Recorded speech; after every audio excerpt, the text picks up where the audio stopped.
Man, I don't even care. Oh, it is really hot in here. It is really warm. Welcome. It's good to see you guys. Uh, hey, sorry, but I was hoping that it would. Yeah, I was hoping that it would cool off in here and had the fans going. It is not. It is stuffy and gross in here. I want to say it's like 82, 83. I think I actually have. Don't I have? Hold on. Hold on a sec.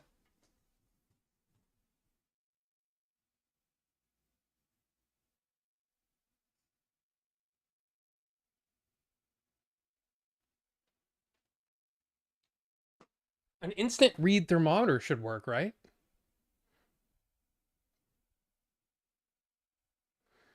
Yeah.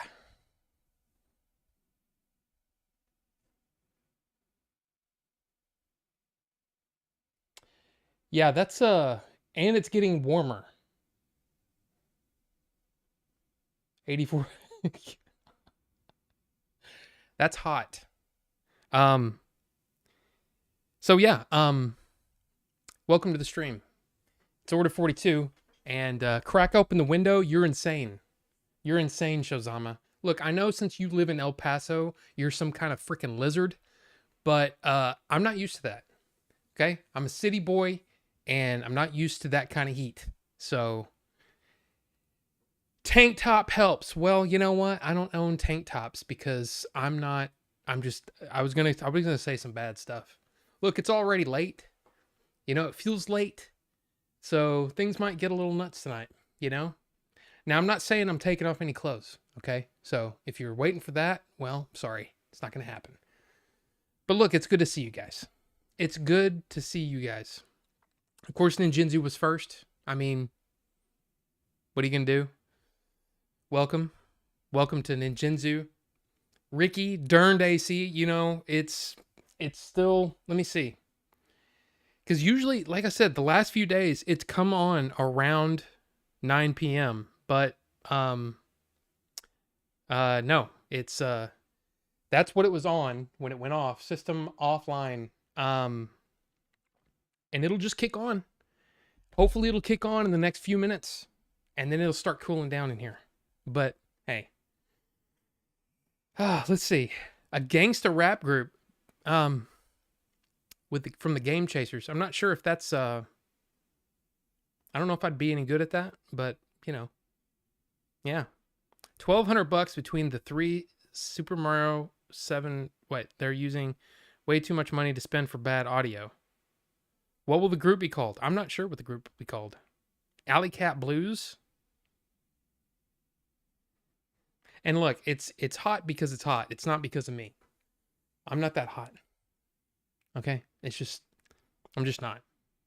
I am very warm though. Temperature-wise, I am.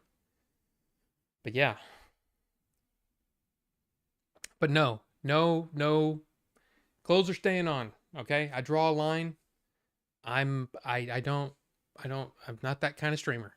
So, but hey, I'm vaping on the stuff, whatever that one was that we vaped, the mixed berries.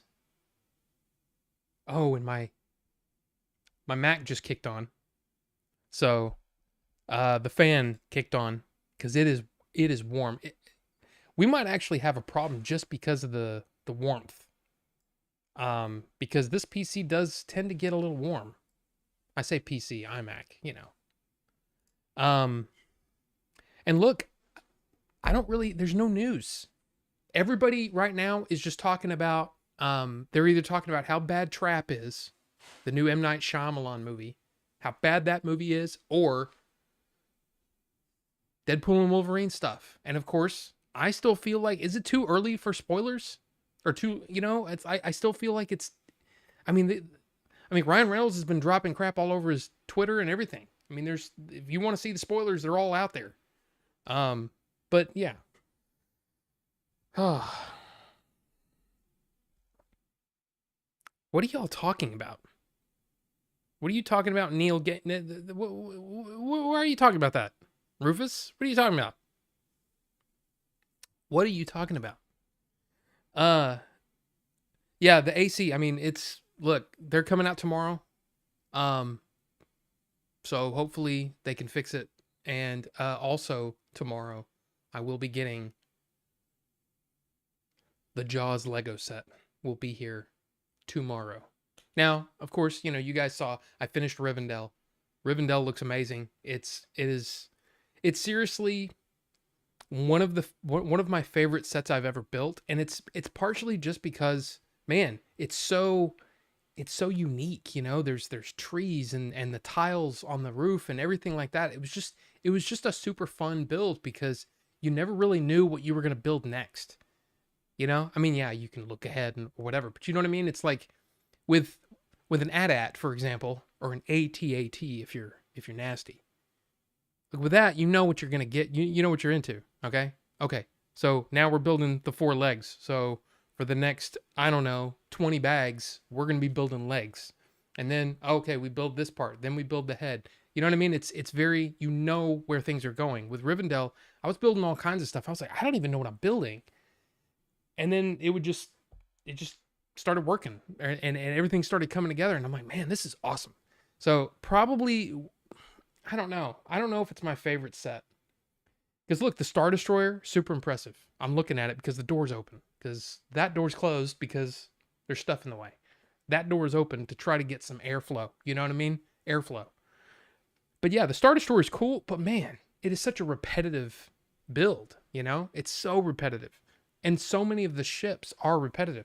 The Millennium Falcon, that's a great set. But I think Rivendell, I mean, I'm just saying. I'm just saying. Yeah.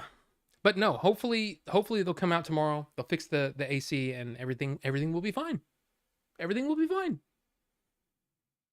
So yeah. Um let's see. It started going bad. It did something weird on, I guess it was Wednesday or Thursday of last week. So what we did is I cooked steaks. Okay? And we were going to sit at the table. We typically don't sit at the table because it's like, if you're microwaving a thing, who cares? Let's just sit in the chair and watch TV or whatever.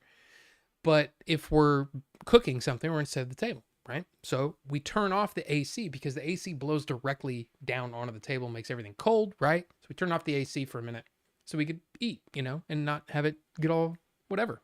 And then it did this thing where my thermostat was just blinking. I'm like, what the heck's going on? And it did this before. And it turns out that there was something with the drain pan or whatever, right? So we did that. And then a couple hours later, it just kicked back on. I'm like, okay. That was weird. And then it did it Saturday and then Sunday. And then, of course, today. And now it's like, wow. So, yes, since Saturday, basically, we've been dealing with this. So it goes off around 2 p.m. and then kicks on around 9. And it's 9:05 and nothing's happened yet. Nothing's happened. You can't see that because it's too bright, but nothing's happened yet. But when it kicks on, it'll tell me what the temperature on the thermostat is. So that'll be interesting. It got up to 81 yesterday, and today was hotter. Today was 103 here in DFW. So it's going to be interesting. So yeah, I started a bit early. Yeah. But yeah, super freaking hot. Super freaking hot.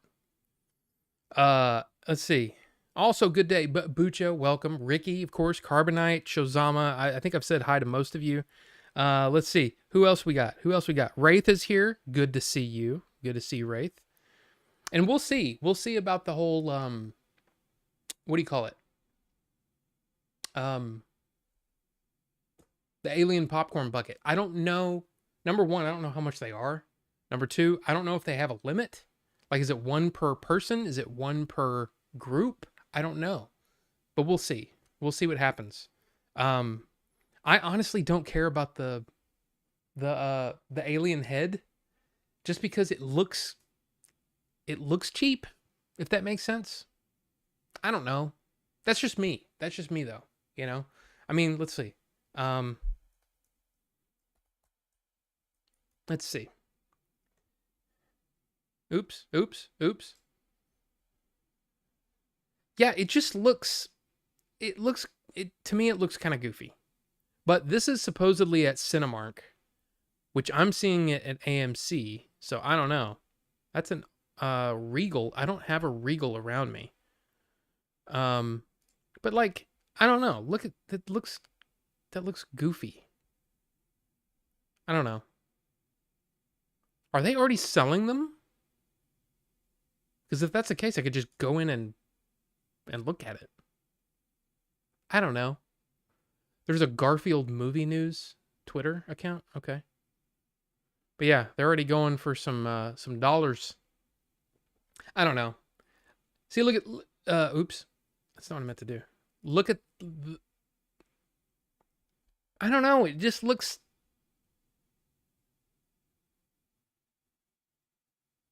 I mean, it looks okay.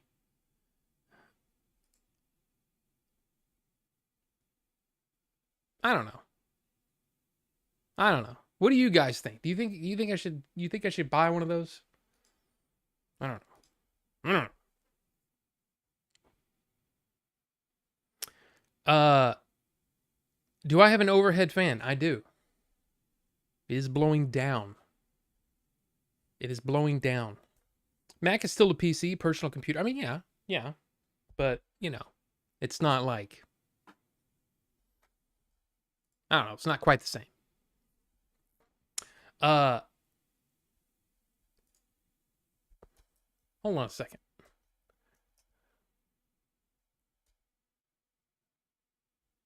Hmm.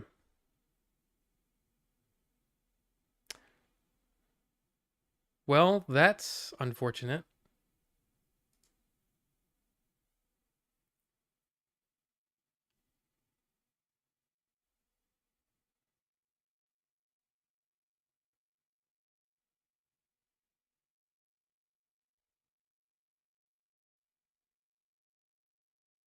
So is it weird now that I have all the Sandman stuff because of this Neil Gaiman news?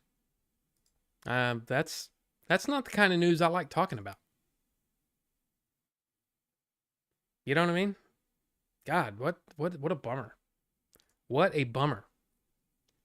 Um Dragonheart just came out on 4K Steelbook. I look, hey, if you like that movie, great. I'm not a fan of that movie. I'm just not that big of a fan of it. It's just not me. Not I haven't seen it, but it's all been spoiled. Yeah, Carbonite. And I feel like it shouldn't have been they should have waited at least 2 weeks, 2 full weeks. Now, I mean, that would be this Thursday anyway, which is probably not that big of a thing, but it's still like, wow. You know what I should have done? I should have postponed the stream until about 9:30, 9:45 because tonight at Cinemark, they're showing the Terminator. And apparently, it's the 4K uh remaster or whatever. Maybe. I don't know if it is or not. But a lot of people have already been kind of saying that the 4K remaster is like it's like they scrubbed it clean and it almost looks too modern, you know? So I don't know. We'll see. But yeah, Cinemark's doing a deal this week where it's all 80s movies. Or I should say it's all 80 movies from 84, 40 years ago. So yesterday was Karate Kid, tonight was Terminator. There's Gremlins is in there. Let me see. Let me see if I can pull it up. Let's look at it. Cinemark 84 movies. 1984 retro series. So, yeah. Gremlins tomorrow night. Purple Rain Thursday night. Ghostbusters Friday night. Nightmare on Elm Street and The Last Starfighter on Saturday. And Footloose and Temple of Doom on Sunday. Now, the only one that I actually have tickets for currently is Temple of Doom. And you might be saying, but Rob, Temple of Doom, I mean, no, look, hey, Temple of Doom is one of my favorites, okay? I enjoy it. I enjoy that movie. I like it, which is the same as enjoying it. But I really enjoy the movie. And April's never seen it in the theater. I have. I've seen all the Indiana Jones movies in the theater. She is not. So we're going to go see that. We already saw Raiders earlier Was it that was earlier in the year? We saw Raiders, so maybe we'll get to see what do you call it? Last Crusade. I think what's that? 89, right? So I mean, technically that's the 35th anniversary, right? So maybe they'll show that later in the year. But anyway, and here's the thing: the only other one, look, I've seen the Karate Kid in the theater. I saw Gremlins in the theater back in the day. I saw Ghostbusters back in the day. The only ones that I would want to see, Last Starfighter I saw in the theater. So the only ones that I would want to see that I haven't seen in the theater would be Terminator and Nightmare on Elm Street. But I was like, I just, eh. And there's a reason for that. Because on Thursday, I'm going to see the 4K remaster of Seven Samurai. Yes, it is showing in Dallas at the Angelica, I think. It's the same one that I think was supposed to show a movie early and it didn't. But it's, hey, I called them. I said, is this, what is the print? Is it an original print? Is it, and they said, no, it's the remaster. And I'm like, oh. So I'm going to watch Seven Samurai and then I'm going to come home and I'm going to review it because I've never reviewed it and I want to talk about it. And I think it'll be fun because I will have just seen it in the theater. I'm so excited. I'm excited to see that in the theater. But yeah, let's see.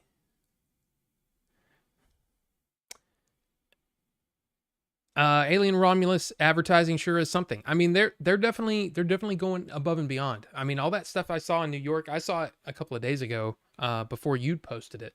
But I was like, that's kind of neat. But at the same time, I'm kind of like, I don't know. I mean, I guess we'll see. Hopefully, it's great. Matt Walls, welcome. My rap name will be ill. You can be Crohn's. I mean, that's pretty good. Oh, it's definitely humid. Has it kicked on yet? Because holy crap. No.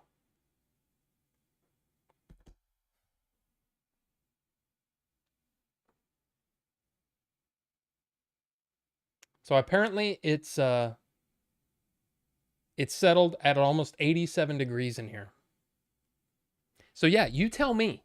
I mean, that's pretty freaking warm, okay? That's pretty freaking warm. Hold on a second.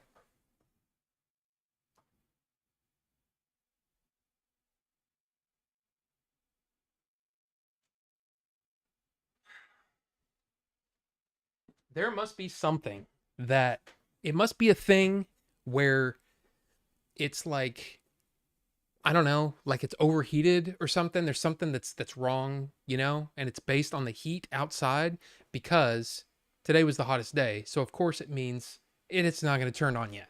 So I'm going to keep this up and we're going to see what happens. Jeez. Very warm. Having a Xenomorph popcorn bucket is nifty. That Toy Story one? Oh, I didn't even see. Oh, yeah, yeah. Look, here's the thing. I'm not that big on popcorn buckets, but this is the one that I'm probably going to get is the face hugger, which I mean, I guess I can click on that. Yeah, we're probably going to get that because I think April wants it. But we'll see. We'll see. Because that's something where I could see actually using that, But I don't know. I mean, look, it's cool. But I don't know. And not Gary, welcome. Good to see you. I'm sorry I'm behind, but it's very hot and I'm having trouble. I'm having trouble focusing because it's very hot. But look, this is I had to put it in here. That liquid that we put in there last week, the mixed berries or whatever, I had to put it in here because it was just too intense. There was something about it that was just too intense. So this is a single coil. Goes in there, and it's very, this is a really interesting. I've showed this before, but it's really interesting how that works. You fill up the tank, and then the liquid goes up these, I guess because of capillary action or something, it works its way up those cables and then onto the the what do you call it? Cotton. And yeah, pretty cool. And here's where you control all your stuff, right? Under that panel, and then under this panel, there's the battery. So it's kind of a neat little box, you know? It's a neat little box. But yeah, it's better now because it's toned down a little bit, and yeah, it's good.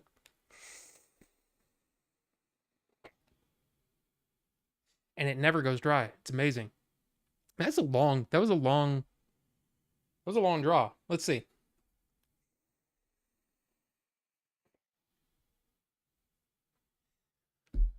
It's a long draw. And that actually is nice. The vapor hitting my legs is actually kind of nice. By the way, we did the whole we didn't do 6 miles on Sunday, but we did 3 miles. And we got up at 6:15 in the morning, got there like right at 7. And we did 3 miles, but we did it on the moderate, and holy crap, it kicked both of our butts. Both of us I came home and slept. And then today even, I'm still sore from, because you're going up these huge freaking, like the inclines, and these steps are so large that you're taking these huge freaking steps, dude. Kicked our butts. But yeah, we're still doing the thing there. So there you go. Doesn't look like it holds much popcorn. I mean, here's the thing. How much popcorn do you need? But at the same time, and Derek, welcome. Ace. Tom Ace. Why does that make me laugh every time? You know what? I feel like I need to add that to my list. Because here's the thing. What I wanted to talk about is quotes, movie quotes, that you just say all the time. You know? You're always referencing certain movies. I've got a huge list. And some of them are really obscure, and some of them you've heard before, probably. But, yeah. So, you know, let's start talking about that, I guess. Why not? But, yeah. Ace Ventura, that's probably... what's the other line that he says? That's none of your damn business, and I'll thank you to stay out of my personal affairs. I've said that more than once. It's not something that that really works in regular conversation, but I have said that before, like multiple times. What do you know about Snowflake?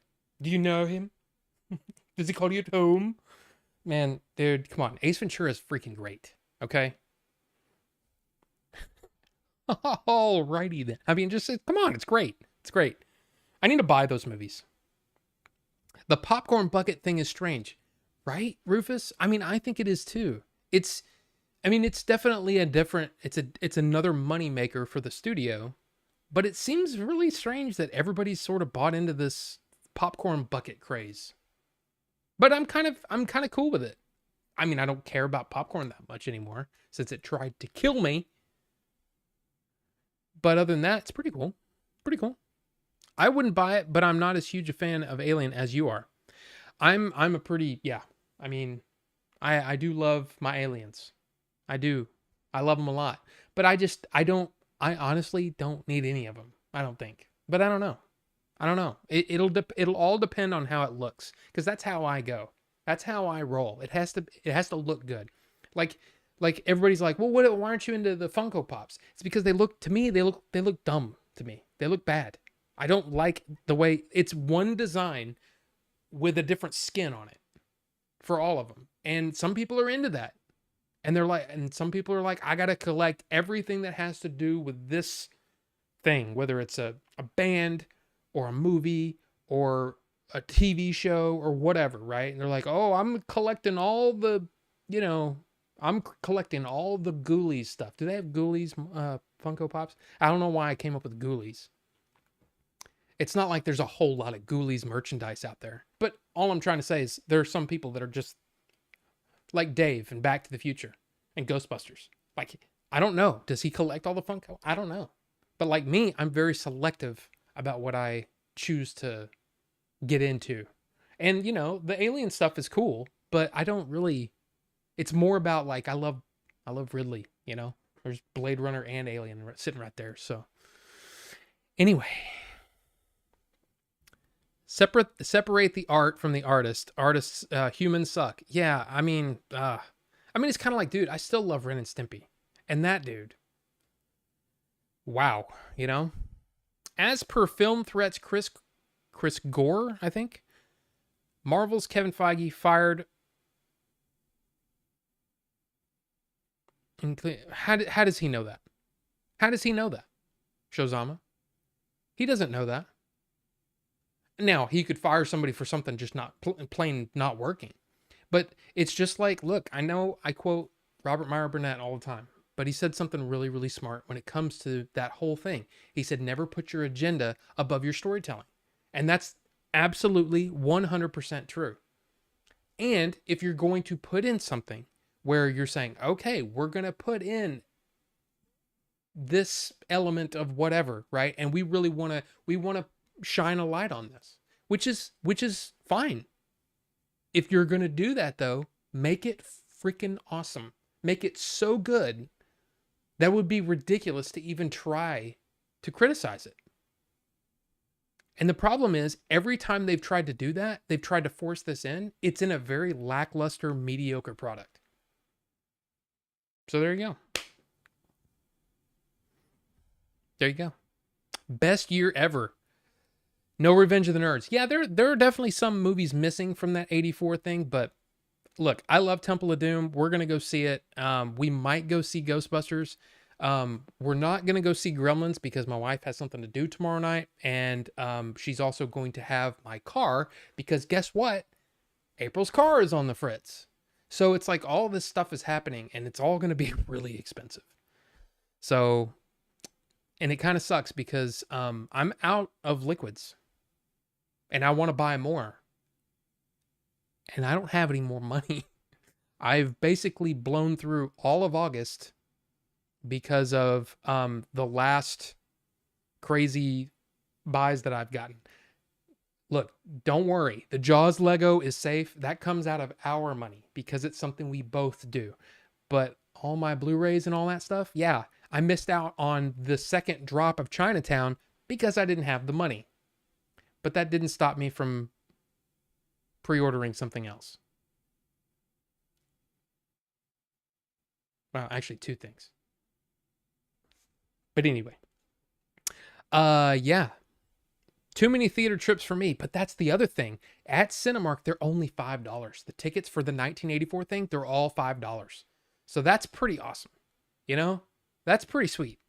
So, there you go.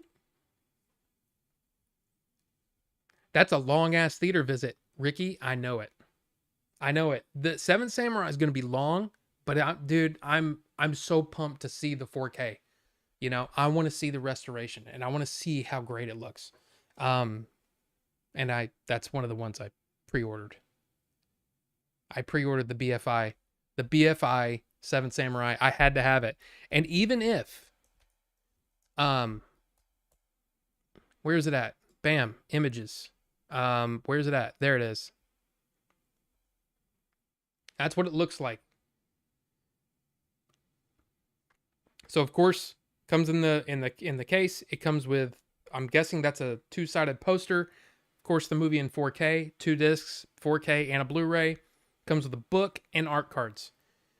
And I've said many, many times before that I'm not typically a special edition kind of guy, but for me, Seven Samurai is a different thing.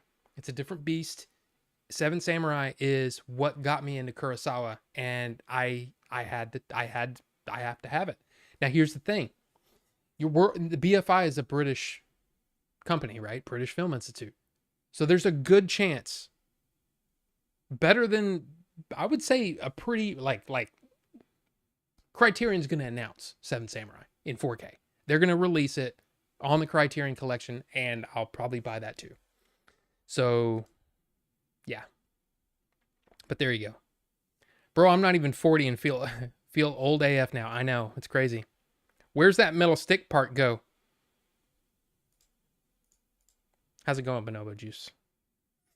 87 is pretty hot. I keep mine around 75. Let's see. Is it kicked on yet? I actually feel... let me close it and bring it back up. Nope. Okay, this is the latest. Hum Ace. This is the latest that it's ever been. What was it? Yeah, 87.6. That's pretty freaking warm, guys. I can't believe it's not on yet. I can't believe it's not butter. It goes from the hypothalamus to the pituitary and sucks into the continuum transfunctioner to add flavor. Nice work, man. 3 miles is a long way. Well, here's the thing. We did 7.5 miles in our trip when we were in the Grand Tetons. We did 7.5 miles in about 4 hours, but we had a group of 6 people, and some of those people were not conditioned as well as me or April were. So we were taking a lot of breaks. So it took us 4 hours to do 6 or 7.5 miles. We usually do a mile every 20 minutes. The 3 miles, it took us an hour and a half. So it took us 30 minutes. But that's because, seriously, both of us were like, we needed to stop. We needed to hydrate, all that stuff. And it was super humid and hot because it was already like 82 or 83 by the time we left. So it was pretty warm. But yeah, thank you. Thank you. It's, again, the goal is next September, the end of September next year, we're doing the Grand Canyon. 24 miles in one day, and we're working on it. We're working on getting up to that. So we did 6 miles, and so by the end of September, we're going to do, I think we're just going to do 8 miles. So that'll be the furthest we've ever hiked. But I think we need to do like 6, and then wait a few weeks, and then do another at least 5 or 6, and then jump up to 8. And then once we get the 8 done, then we need, whatever the spacing is, we need to not just go 8 and then 2 and 3 and 3 and 3 and 3 and then 10. We need to get a couple of big ones, long ones. Not trying to be dirty. I'm just saying. We need to go longer more often. I'm still not trying to be dirty. Unlimited popcorn. Yeah. Try to kill me. Yes. Yes, Ricky. Yes, Ricky. That John Denver is full of shit, man. Dude. That's on the list. The whelp, see you later. There's so you're telling me there's a chance. And then Samsonite. I was way off. Dude, all of those? Yeah. Blade Runner, best movie of all time. Look, Derek, I love Blade Runner. I love it. I didn't love it the first time, but I learned to love it. I came to love it. I don't know if it's the best movie of all time, though. I don't even know what I would say is the best movie of all time. Because that's a tough one, man. Like a Glove, yes. Bumblebee Tuna, yes. Just saw Deadpool and Wolverine, about to drive home. Wish me luck. JX Editor, I hope you enjoyed it. Yes, good luck on the drive home. Not enough detail on the pop figures. Well, to me, it's like I said, to me, it's like a skin. Like, I don't collect Lego figures. Okay? We kind of collect Lego because they're fun to build. And that's really most of it. And then we're like, well, I guess we got to put it somewhere. But I wouldn't say that I collect Lego minifigs, except for I do have the Joker minifig because I never bought that the Batmobile. And the Batmobile comes with Batman and Joker, and I really wanted the Heath Ledger Joker. So I did get that. But that was like $5 or whatever. It was cheap. John Crickfalusi, yeah. Yeah. Yeah. Dan Schneider, yeah, I know. I know. It's just like, guys, come on. But the weird thing is that for so long, and here's the thing. There's probably years and years and years and decades of that exact same thing that they're getting caught for, that guys got away with for decades. You know, some of the actors that we look at were probably like, you know, we put on pedestals, and they were probably, it finally came on. 81. So it's 81 right there. But it's finally on, which means it is going to start cooling down, which is nice. So there we go. It's on. It'll start to cool down in here, hopefully. Jeez. Tends to be accurate and been following since Attack of the Show days. Been in the news business for quite some time and has connections. I get that, Shozama, but I don't believe that. You would think that something like that would have been reported by the major trades. You know? Now, maybe the major trades don't want to report on something like that. But the thing is, what does that do for anybody? Oh, they fired some people. Okay. I don't usually cover that kind of stuff. I get what you're saying, but I just don't. Did it just turn off again?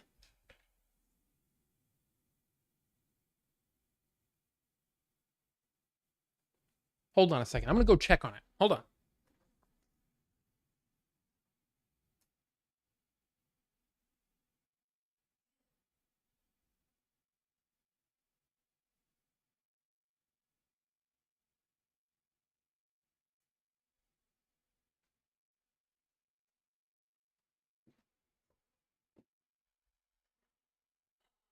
It just turned off again. Dude, my back is so freaking sweaty right now. And look at how shiny I am. It's freaking warm, man. Freaking warm. What is that? Pretty hot in them rhinos. Or something like that. I don't remember exactly what he says. Funko Pop thing getting so popular really took me by surprise. I guess the market for pop culture dolls with creepy black shark eyes was much bigger than I'd anticipated. Bucho, right there with you.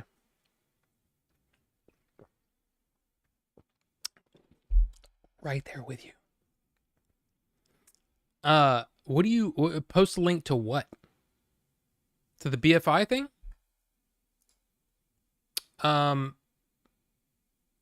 Is that what you're talking about? What are you talking about, Ricky? Ricky! Ricky! Ricky! I don't even know what I say. You said post a link. Post a link to what? A link for 7 Samurai 4K. Well, I actually got it from Diabolic DVD. Is where I ooh, look at that.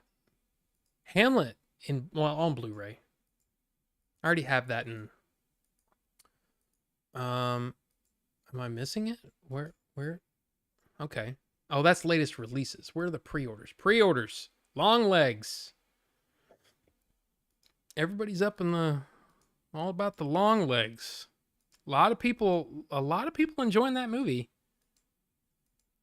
Oh, come on. Where is it? I thought it would be right there.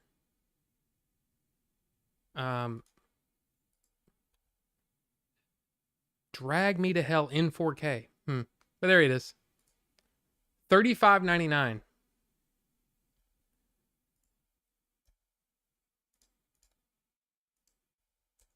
There you go. So if you want, if you want to order from Diabolic, that's where I would order it from. But hey, whatever.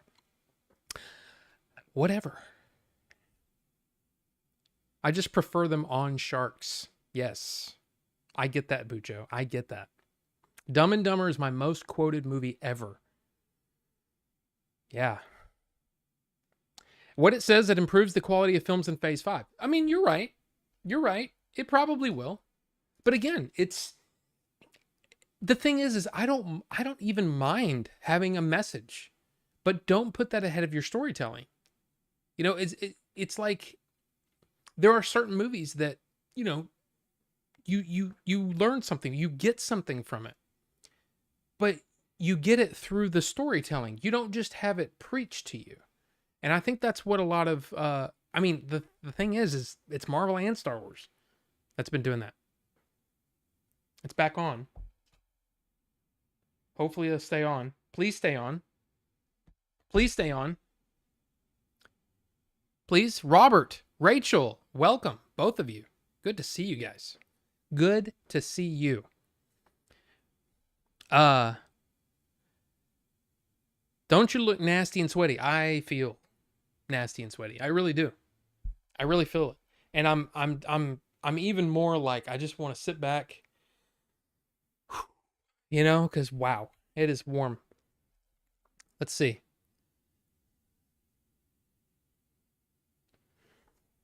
That is the current temperature in here, 87.3. Got up to 103 degrees today. That's very hot. Let's see. She will have big blue eyes. What are you talking about? What are you talking about, Ricky? What is that? You'll have big blue eyes, world-class breasts, ass that won't quit, and legs that go all the way up. I don't even know what that is. Hey, my niece that you met watched Trap, and she said did not like it. And she said did not like it. Oh, it's a Tremors quote. Yeah, okay. So, yeah, I don't know Tremors. Almost Twemmers. I don't know Twemmers. It's just not my thing. I watched it back in the day, but I was kind of like, oh, yeah, sure. Cool. Not my thing. But I'm glad that you like it. But let's go over some of the quotes that I use constantly. I'll buy that for $1. And I'm sure there's more. Bitches leave, which, you may not want to use that, typically. But there's gosh, what else from RoboCop? Yeah. What else from RoboCop would be a good quote? Oh, from RoboCop. I use this one. I use this one probably more than any of those I just mentioned. I like it. The way that Emil says that when he shoots that gun for the first time, I use that more than anything, and I say it like that. Can you fly, Bobby? I mean, there's so many great lines. Okay? But that's RoboCop. How about this one? Give me my fucking phone call. I work for Dick Jones. Dick Jones! He's the #1 guy at OCP. OCP owns the cops. You're a cop. Dude, the movie's great. The movie's great.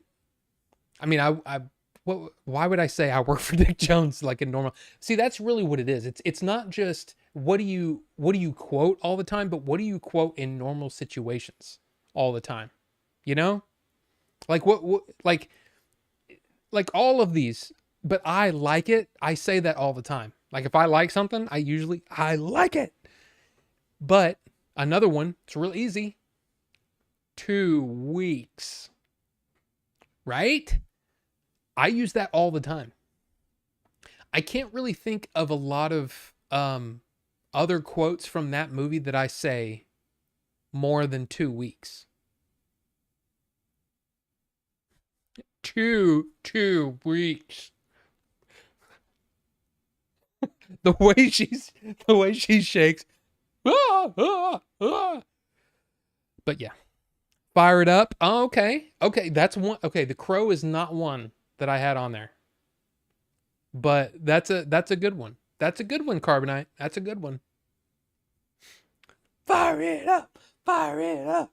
I mean, it's just I don't know.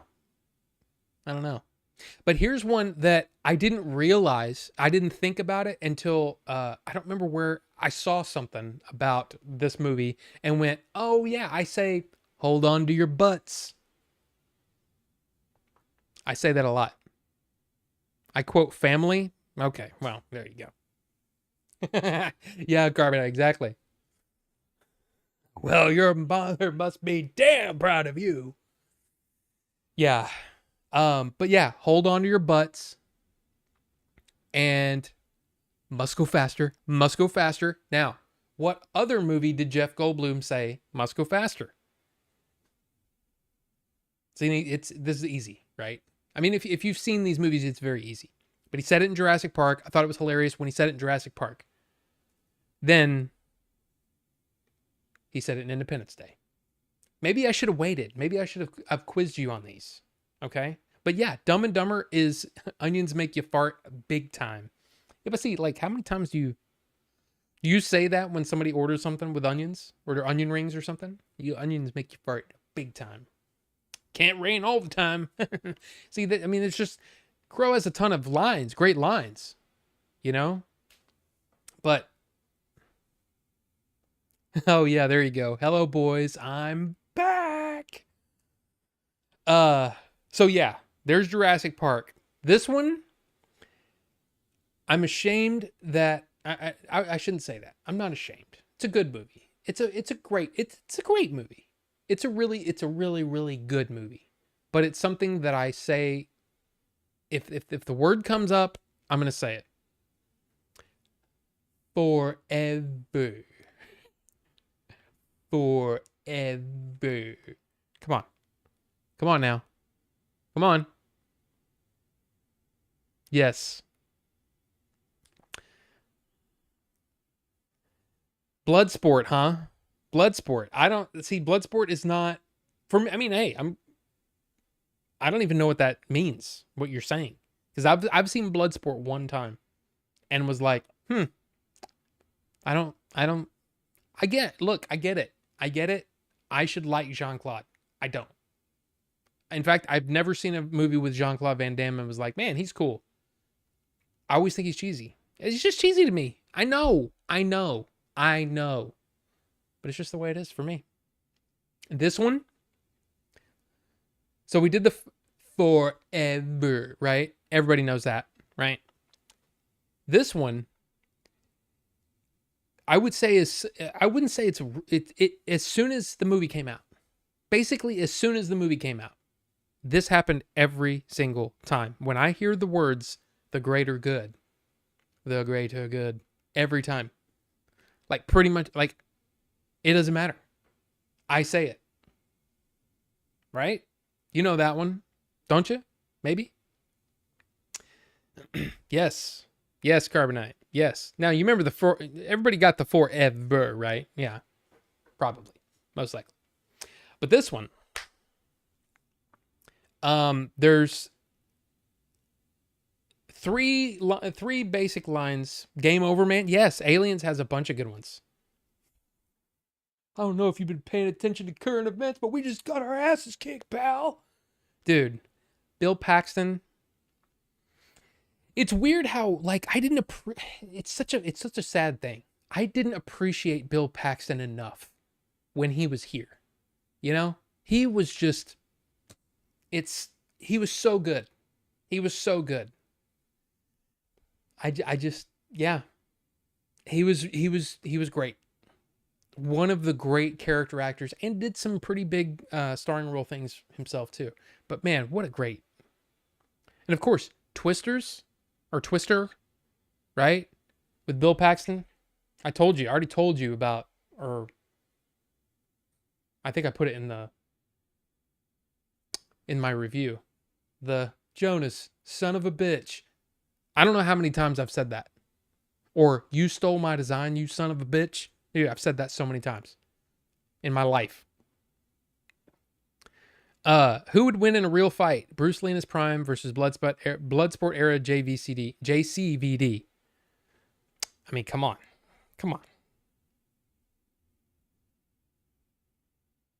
Oh yeah, there you go. Ricky. Absolutely. That's not on the list. Come on, I'm here. Kill me. Yeah, of course. Slade's movie. What's going on? Yes, we did see that, Slade's. I mean, I don't know if everybody saw that, but yes, it's kind of like the Hawk Tuah girl. I mean, you can't go 5 seconds without somebody mentioning the French guy pole vaulting. Yeah, I mean, that's the thing. But yes, definitely. Welcome. Good to see you. I don't think so. Bill Paxton. What's that from?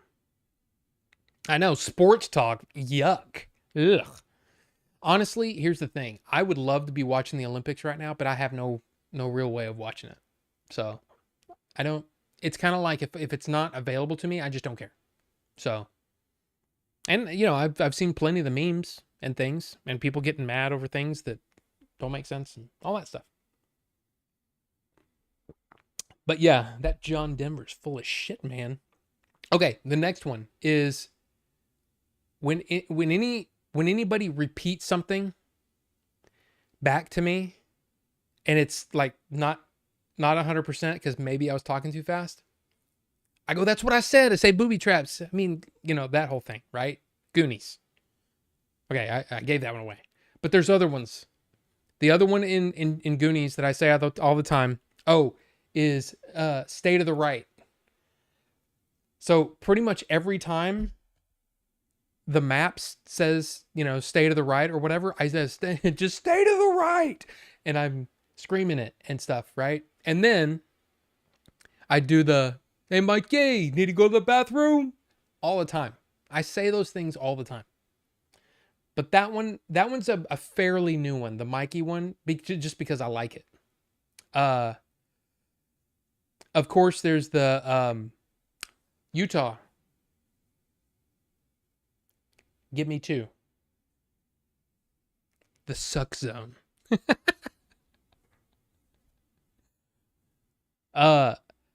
When they go hide from the F5 and go into the barn with the tools, and Helen is all, who are these people? Then Bill is all, I don't.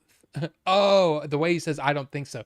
Yeah, that didn't attach to me, but Pizza Guy's got half an hour. Depends on how good Bruce's jiu-jitsu was. I don't know, man. I'm pretty sure Bruce would win. But, hey, who knows? What's your favorite MacGuffin used in the movie? Such as the Tesseract, the Crystal Skull, the Damon Reedus. What is that?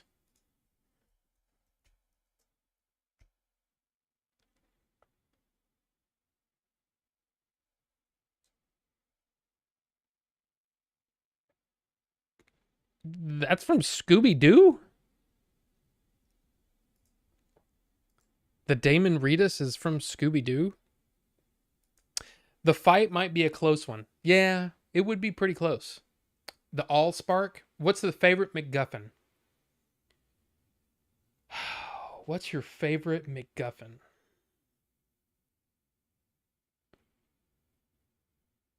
I meant Pizza Guy's got 30 seconds.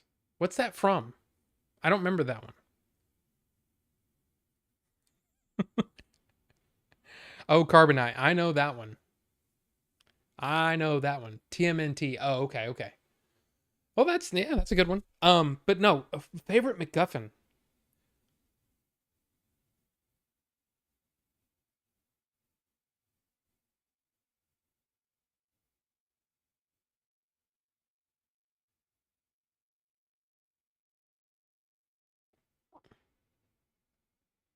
I gotta say the Lost Art, man. I made it funny. Ha ha ha. Yeah. What is that from though? Hold on. Don't tell me.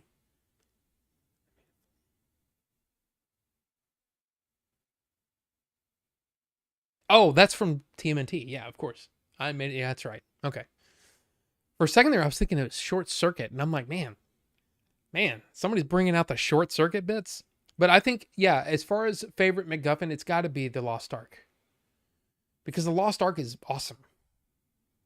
But then I was thinking about the briefcase in Pulp Fiction.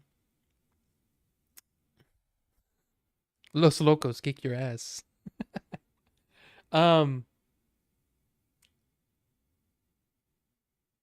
need to watch that movie again, Short Circuit. Yeah, Los Locos kick your face. Yeah.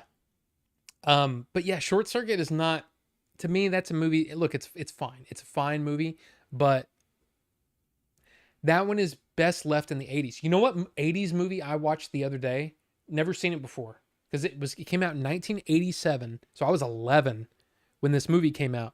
Not exactly a movie for me, but I'm an adult now, and I like adult stories. Not like adult as in like, oh, dirty and titties, nothing like that, but just adult stories, like stories about adults, No Way Out. And then I say, yeah, No Way Out, but there is nudity in that movie. But anyway, Kevin Costner, Sean Young, Gene Hackman, and one of my favorite character actors, Will Patton.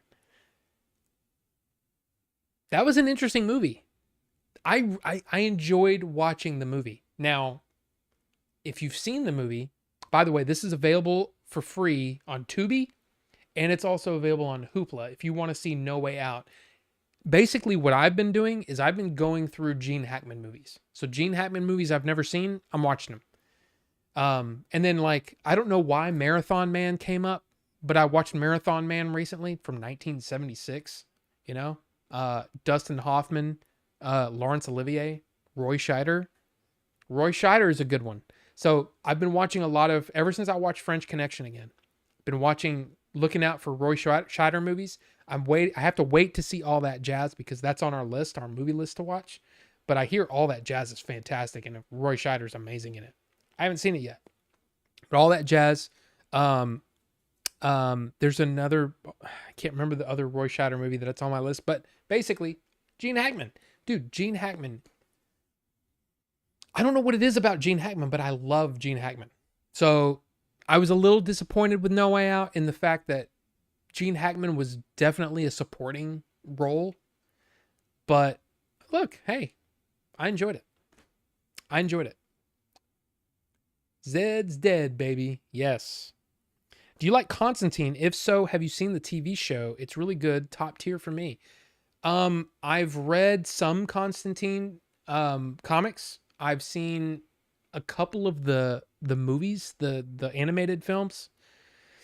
I don't think I've ever seen and of course the Keanu movie, but I haven't seen the TV show. No. But top tier. Wise men say forgiveness is divine, but never pay full price for late pizza. Those movies you mentioned is up my alley. I like action. I'm pretty sure it's Los. Smile, you son of a. Yes. I'm pretty sure.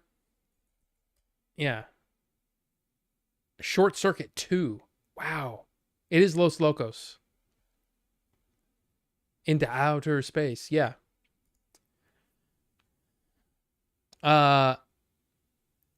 Ted Milich, been busy moving. Well, you know what? I'm happy that you're here. And how's the move going? Is it going okay? You doing all right? Is everybody doing okay out there? I hope it's warmer for you than it is for me. Let's see what it says now. Dude, look at how much it's come down already. The AC kicked back on, by the way. So we're going to be good for the night, but it's going to be warm for a bit. Constantine movie is fantastic. I need to see it again. I really want to see it again because I remember thinking, yeah, that was pretty good, but I never went back to it. So yeah, about halfway done. Oof. See, here's the thing. And look, I totally understand this. I totally get it if you can't do this, but there was one time when we were living on the 3rd floor of our apartment building and we're moving into a townhome. So it was 2 floors, but a townhome type thing, right? Another apartment. And we said, we are not carrying this crap down 3 flights of stairs because we had to carry it all up the 3 flights of stairs. So when we moved, we hired movers and we've basically said, we're never moving our own stuff again. Ever.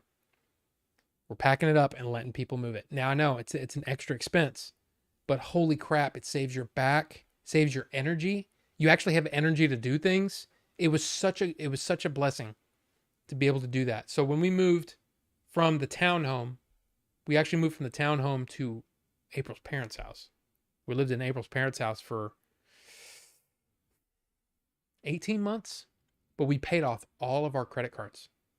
Because we were basically paying pennies in rent. We were pitching in for the groceries. That was our rent. We were able to pay off all of our credit cards, which is insane. So now we have 1 credit card and we pay it down and that's it. It's awesome. So basically, I mean, you've got the house, you've got our cars. Well, our cars are paid off. We were able to pay off both of our cars within a year, which is awesome. So I would definitely recommend you putting as much money toward paying off your debt as possible. Again, you have to live, you have, things like the Seven Samurai 4K that you got to buy, whatever. I get it. But yeah, we made sacrifices so that we could live better. And I think it's really paid off for us. But anyway, I went off on a tangent. We're not going to make it, are we? Humans, I mean. I say that a lot watching the news. Yeah. Terminator. Yes, that's a good one. That's a good one. Okay. All right. Anyone see that Paddington teaser? 'Twas fun. I'm telling you what, I have seen the Paddington teaser, and look, I know that sometimes I talk about the badass movies, the movies that are just have all the action or whatever, right? I get it. Sci-fi, fantasy, I love all that stuff. But I'm telling you what, if you can't watch those Paddington movies and not feel something, the first two are absolutely beautiful movies. And yeah, in fact, if I had seen them the year that they came out, they would be in the top 10 of the year, maybe top 5 of the year. So both those two Paddington movies that are out, I would say watch them. They're amazingly good. Like to me, okay, here's the thing. It's kind of like Wonka. I know some people didn't like Timothée Chalamet's Wonka, but I loved it.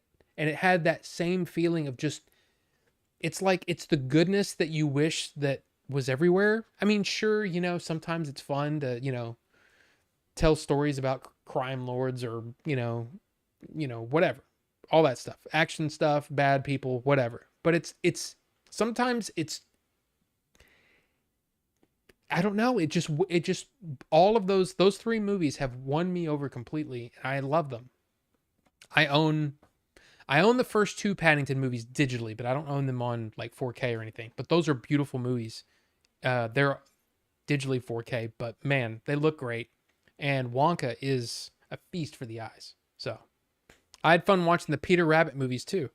I don't know if I've ever seen those. The old cartoons? Beatrix Potter, right? I don't think I've ever seen those. I read the stories when I was a kid, but I never watched them. But this next movie,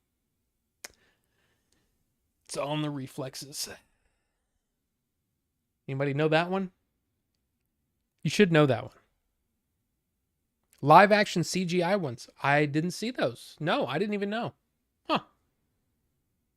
What's up, Brian Sanchez? How's it going? Good to see you. We're talking about, yes, Carbonite, yes. Basically quotes that you say all the time. Movie quotes that you say all the time. That's what we're talking about right now. And that one I say all the time. Okay, this other one, very rare. Very rare that I say it, but I will say it. And I don't know why. I think it's usually when there's something like you see something and it's like, okay, what was that? Like a mouse. Like if we were, okay, the last time that I said it, I think we were hiking and we saw something in the woods that, like shoveled off, but you didn't quite see it. And I will say, what, huh? What'll come out no more? I love it. I love, dude, Big Trouble in Little China is one of my favorite movies. I love it so much. Yes. If I'm not back by dawn, call the president. I love it because it's Kurt Russell at his cheesiest, but it's such a wonderful movie. It's so good. And I love the fact that the main guy on the cover is not even the main character. He's the sidekick. The whole movie, he's the sidekick, and he doesn't realize it. And he's such a dumbass. I love it. I love it so much. But then one of my other, this has never come up in conversation, but if there, I have done it to April. I have done this to April. I'll be like, what's that say? Hell of burning oil. You're kidding. Yeah, I am. It says keep out. That's one of my favorite little exchanges in Big Trouble in Little China. And I just screwed it up. I screwed up the whole thing. But it's one of my favorite little like throwaway jokes. It doesn't even, it doesn't drive the story forward. It's nothing but a funny little joke, and it's said so fast. I love how the delivery is so freaking fast. It's great. It's like you got two friends and they're messing with each other. It's great. I love that movie. Big Trouble in Little China is one of my favorites. You've got to see it. You've never seen it, Derek? Ricky's never seen it. Oh my God, you guys have got, seriously, seek that movie out because it's not what you expect. It's such an odd movie. I have no idea how that movie would play today. Came out in 1986. It's John Carpenter, a John Carpenter film. There's freaking James Hong is in it. It's Kim Cattrall is in it. It's seriously one of my favorite movies of the 80s. It's so good. So I would say, yeah. My mom used to watch it all the time when I was a kid. Bonobo Juice, I love that movie. I love it. When playing certain games, I quote Escape from New York. And if I don't like the character, then when I'm back, I'm going to kill you. Yes, I talk to my games. Hey, I get that too. Big Trouble is my favorite Carpenter movie. The Thing is second. You know, one of my, The Thing is amazing. I mean, come on. The Thing is an amazing John Carpenter film. Of course, you got The Fog, you got Halloween. But for me, my third favorite, because I would agree with that. Big Trouble is definitely my favorite. I mean, there's no question. Big Trouble to me is like Big Lebowski. You know, it may not work on you the first time, but for some reason, it sticks with you, and it's the dialogue is so sharp and so funny and goofy because he's such a goofy dude, but he thinks he's a badass. I love it so much. But third, Starman.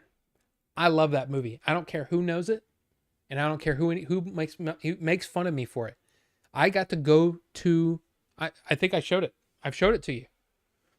Starman, Jeff Bridges, Karen Allen, great movie, and let me see if I can find it real fast.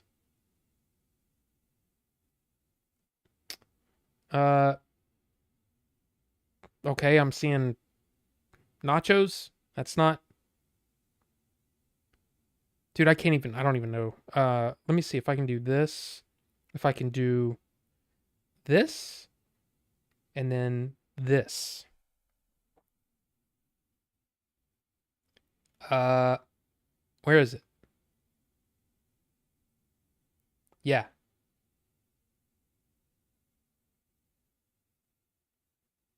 Okay, that's not a great picture.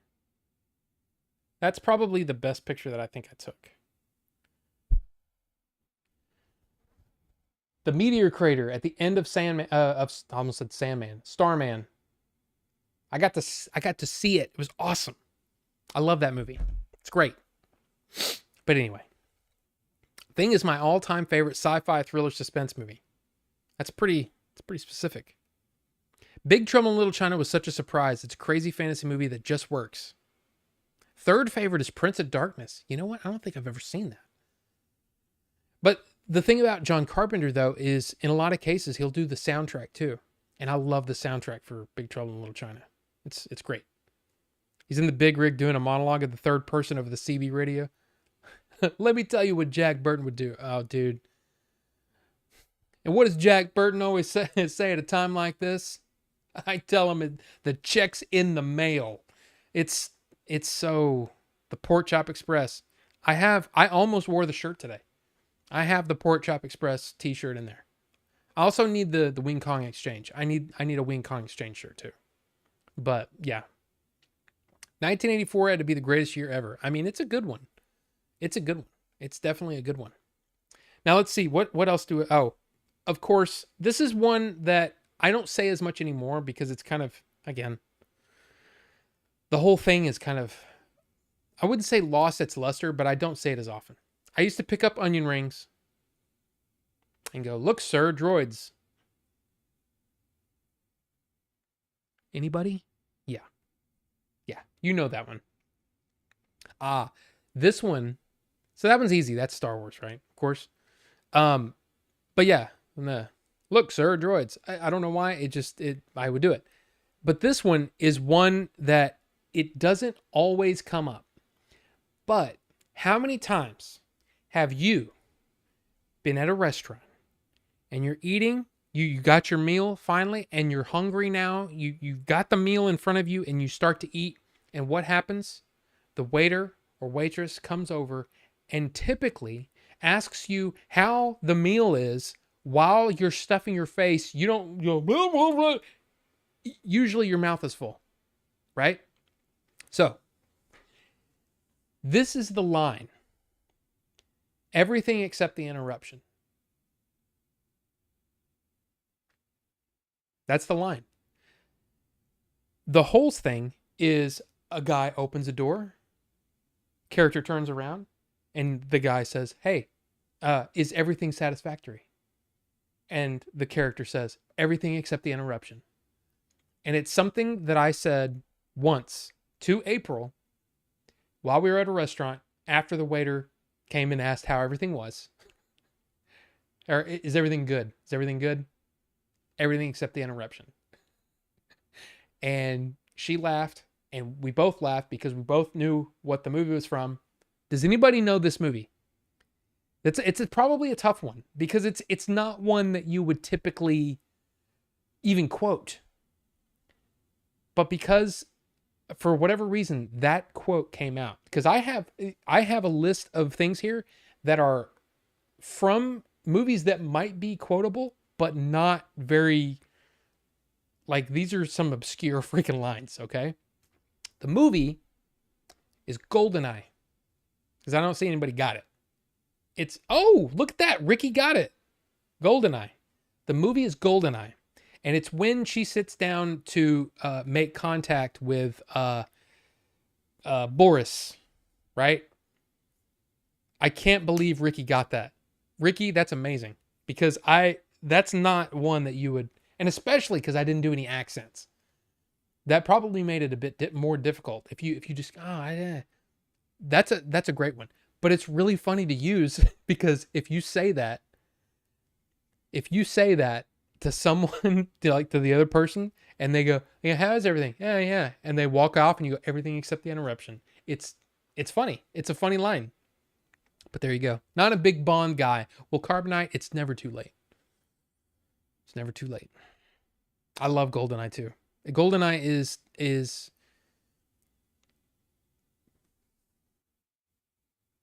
I think GoldenEye might be the first Bond movie that I ever saw in a theater. And that's what they say. They say in a lot of cases, your favorite Bond movie will be the first one you saw in a theater, and your favorite Bond will be the first Bond you saw in a theater. It wasn't the first Bond movie I saw because I saw all the ones that came out while I was alive. I remember seeing For Your Eyes Only. I remember seeing Octopussy. I remember seeing View to a Kill. I remember seeing License to Kill. I remember seeing Living Daylights. But GoldenEye was the first one I saw in the theater. So there you go. I beg your pardon. Oh yeah, forgot to knock. Yeah. I love Bond movies. Okay. And the N64 game, of course. I mean, it's a classic, right? It's a classic. But the movie's great. It's my favorite. It's dare I say, especially before the Daniel Craig movies, it was one of the more grounded. I mean, there's still some goofy crap in that movie, but it was one of the more grounded ones. And it's got one of my favorite character actors of all time, Mr. Joe Don Baker, who also played the bad guy in The Living Daylights, right? Is that right? Yes, it is. So Joe Don Baker played the bad guy in The Living Daylights, and then he played the CIA guy. I can't remember his name in GoldenEye because he came back and he was in there a couple of times. GoldenEye, directed by Kiwi. I'm just saying, Bucho, I love some Martin Campbell, man.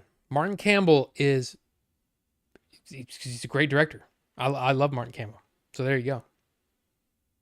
I am invincible. Yes. Yeah, dude. Boris is awesome. I love that movie. It's great. Same director as the best Daniel Craig Bond movie. Coincidence? Interesting. Okay, now this one, I can almost guarantee, unless he's here which I don't think he is. It's probably past his bedtime. But I don't think anyone will get this one. I always thought Brian from SOS looked a little like Joe Don Baker. Bucho, I mean, you're not far off. He's not far off from Joe Don Baker. I love, for some reason, there's something about Joe Don Baker. He's got that certain something that I think like Gene Hackman has. Like he's just a likable, even though he might play some bad guys, good guys, whatever. He's just a likable presence. I like him. I like him as a character actor. He's great. But this one, I'll say the line and then I will tell you the story in which I used this. This is a one-timer. I've only used this one time in my life, but I used it at the perfect moment with the perfect person, because the person, I took a chance and thought he might get this. No one else in this room will, but I'm pretty sure he will. And he did, and he loved it and cracked up. Okay. This is the line. Stir the tiles. Anyone? Does anyone remember Stir the Tiles?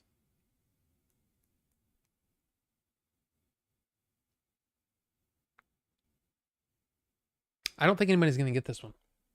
I'll give you a second.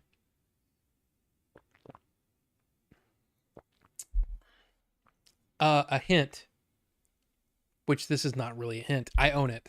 But anyway, so here's the thing. My friend John Michael, right? He was on the show a couple of times. He was going blind. Oh my God, Carbonite. Oh my God. Now, did you get that because you looked it up, or did you get that because you knew it? I mean, either way, that's still pretty impressive. But dude, wow. You Googled it. Okay. So here's the story. So there was a point where John is legally blind. I mean, we talked about it on a stream once. So here's the thing. We were at this play. I was helping him. We went to this. It was kind of a seminar for blind people, and so we were sitting there. And one of the things that they were going to do is you put your name in the hat or whatever, and they would draw a name to win something. And I don't remember what it was. This was years ago. This had to be like 2008, 2009. I don't know. I don't know exactly when it was, but it was a long time ago. Okay. It was a long time ago. Anyway, maybe 2010, 2011. I don't know. Because I think it was after I quit anyway, doesn't matter. So anyway, they had, if you've ever been to a bingo parlor, an old school bingo parlor, like back in the day, they had a thing where it looked like where you roast peppers or something, over a flame. You know what I mean? It's this big cage with the names in it. So they were doing that, and they were going to draw the name. And before they said, and we're about to call out the whatever, I said, stir the tiles. And it's really funny because if you've seen the movie Dragon Slayer, which I happen to have right here, I don't know if this is available anywhere to stream, but this is by far, no question, no BS, the best looking dragon in the history of everything. It's so freaking awesome. And yes, that is Peter McNichol, who you might remember from the TV show Numbers, or he was also the weird guy in Ghostbusters 2. Wasn't Vigo. He was the art guy. Give you a rain check. All that stuff. That guy. Peter McNichol. Okay? But this movie is from 1981? I think it's 1980. Yeah, 1981. It's PG, and there's a nude scene.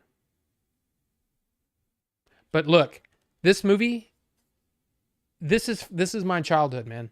This movie came out, and I think I saw it the first time when I was like 6 or 7. I didn't see this in the theater. But this is a movie that my dad really liked. And I watched it and I'm like, dude, this feels like a movie I shouldn't be watching. Extremely violent. And it was, this Blu-ray was actually put out by Paramount. But does it say? Because this is actually yeah, it does say it. Look at the bottom line under the directed by Matthew Robbins, a Paramount picture. Paramount and Disney, Walt Disney Productions. And there it is at the top, Walt Disney Productions. So yeah, this was, 1981, mostly British cast. Ian McDiarmid is in this. The Emperor is in this. Unclean beast, get thee down. It's a cool movie. But I love this movie. And it's also why I bought it in 4K. I don't think I've actually watched this yet. Is this on my watch list?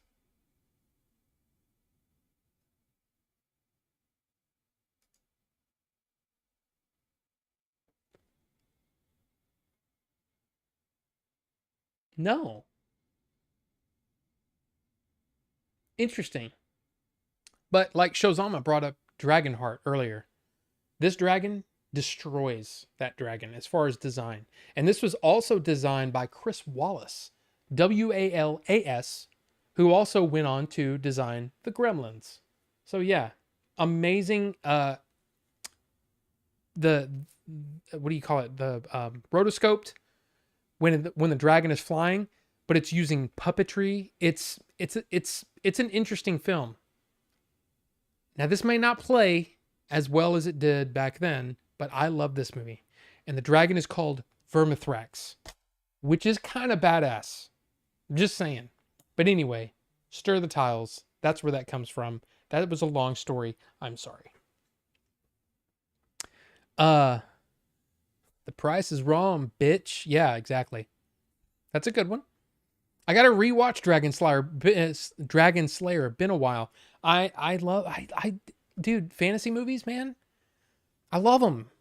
I mean, I'm in the middle of reading. I finished The Well of Ascension. So the second in the Mistborn trilogy. I finished that, and now I'm on to Sir Gawain and the Green Knight. So the recent movie, The Green Knight, is based off of this original poem, and the poem is translated by J.R.R. Tolkien. So of course it's on the list. I got to read it. And then after I'm done with The Green Knight, I'm moving on to Once and Future King, because I'm basically rereading all of the King Arthur stuff because I love it.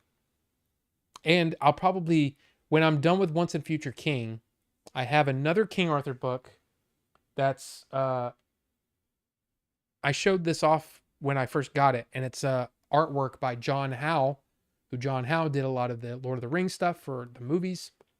So amazing artwork. I'm excited. And look, I'm in a real fight. Who wins? Vermithrax versus all of the Hot D dragons. Well, here's the thing. Vermithrax was a very old dragon. It's the last of the dragons. So my guess, the Hot D dragons would wipe the floor with Vermithrax. The Hot D dragons would kill it. But I still say that Vermithrax is one of the coolest dragons. It was just cool looking. Now again, I mean, probably the House of the dragons are better looking now. But for the longest time, I'm like, what? Okay, we have all this sheet. The Dragonheart dragon doesn't even hold a candle. Doesn't even come close to the design of Vermithrax. Vermithrax is such a badass.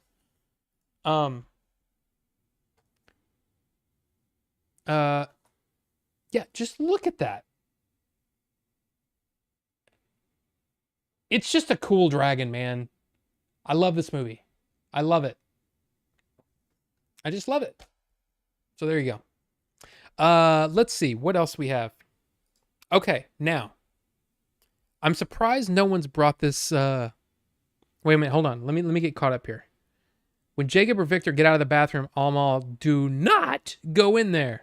That's a good one. That's a good one. That Ace Ventura. It says Dragon Slayer is free on Pluto TV. Oh, interesting. I do you have to have some sort of special thing for Pluto? Because I remember trying to get it going uh on my Apple TV and it just didn't. Oh, it's free on Hoopla too. Or Canopy if you have Canopy. Um Not a very popular movie. But yeah, it is. If you have access to Hoopla or Canopy through your library, you can get it. Pluto TV free with ads, leaving in 24 days. So there you go. I just look. I love the movie. I don't know what to say about it. It's great. I use an obscure quote a lot when I run to the bathroom. It's them damn enchiladas from Friday the 13th 5. Wow. Have you seen Ash Lad? What is the Ash Lad? You know what I really want to read? In Search of the Golden Castle? This thing? Is that what you're talking about? Is that what you're talking about? Norwegian? Is that it? There's 2 Ash Lad movies. Okay. No, I've never even heard of that. Interesting. The Ash Lad. In a real fight, who wins? Vermithrax versus Jean-Claude Van Damme. Pretty sure Vermithrax would win that one. Not now, because Vermithrax, unfortunately, is not around anymore. It's a time of dragons. The time of dragons is over. So if you're asking me, would Jean-Claude Van Damme win against the remains of a dragon? I'm pretty sure Jean-Claude could win that fight. I'm just saying. Look, I know. But I'm pretty sure he would win that. In its prime, a prime Vermithrax versus a prime Jean-Claude, Vermithrax. On Peacock. Yeah, I don't have Peacock. Mostly because I don't like the name. It feels so much better in here. It's amazing. Look, sometimes you just gotta you gotta really count your blessings, you know?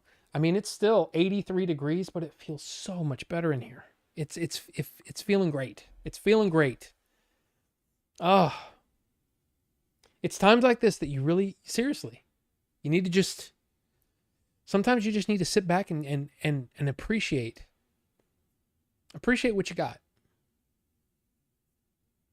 I put that enchiladas quote in Discord. Hey, if you have any others that you want to put in Discord, feel free. But here, this is a movie that I'm surprised hasn't come up. But it's another movie. In fact, it's a movie that's showing this week at Cinemark for $5 on Friday. If you have access to a Cinemark theater, you can go see this movie in the theater for $5. I may still go watch it. The movie, well, that remains to be seen. The line is, I've told this story before. I looked at the trap, Ray.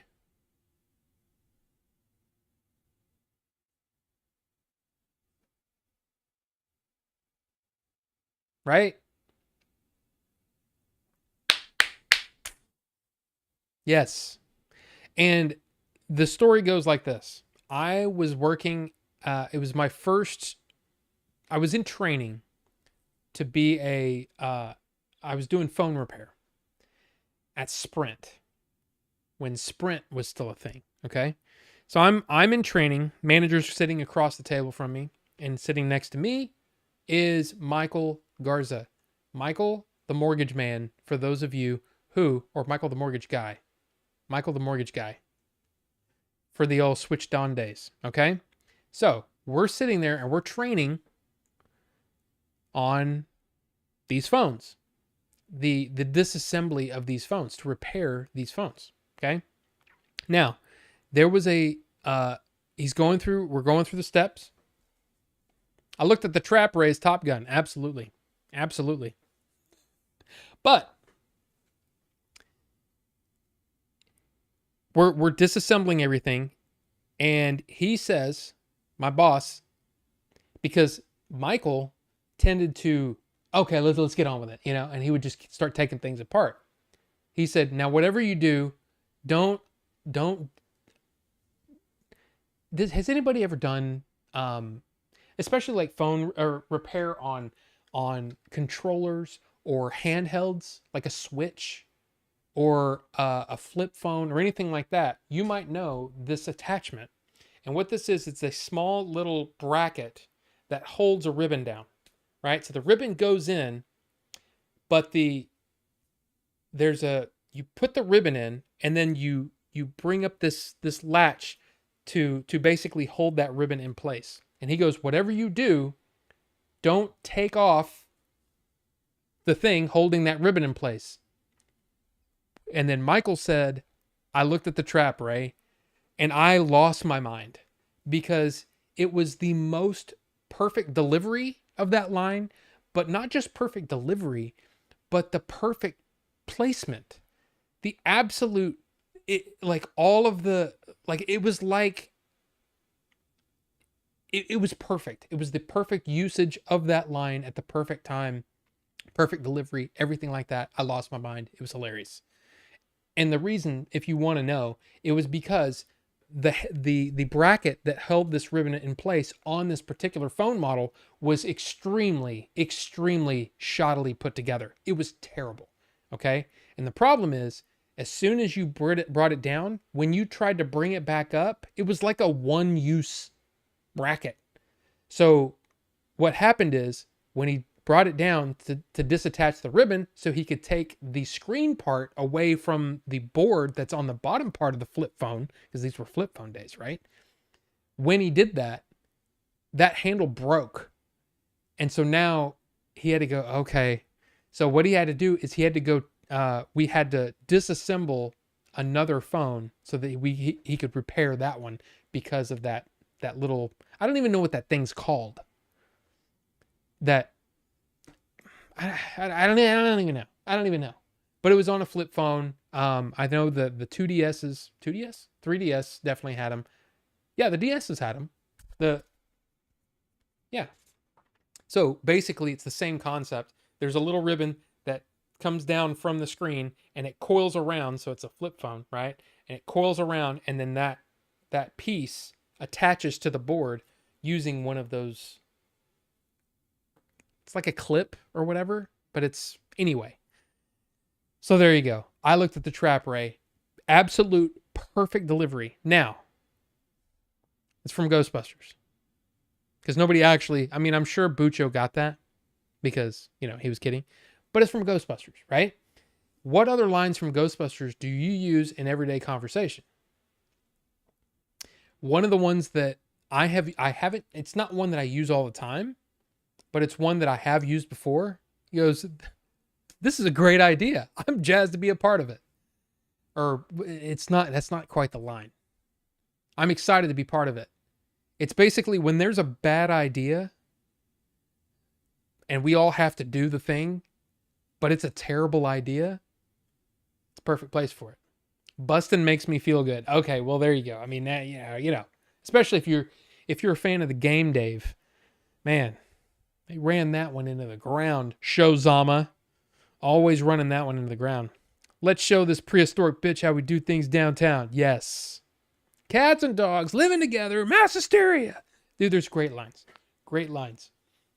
And most of them are Bill Murray, but I've also said, that's a big Twinkie. Again, that one's not as usable. But yeah, there you go, Ricky. Bustin'. But God, I mean, look, it was hilarious the first couple of times, and then it just got drove into the ground, and I'm like, okay, I thought that version of the song was funny. Now, I'm tired of it, and I want it to die a horrible death. I hate that song now.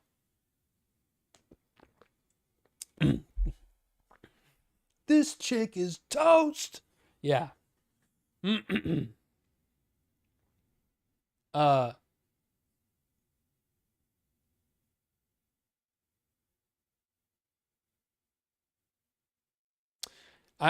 There's so many different, I mean, that movie's full of great lines. It's so quotable. It's a great movie. But anyway, let's move on.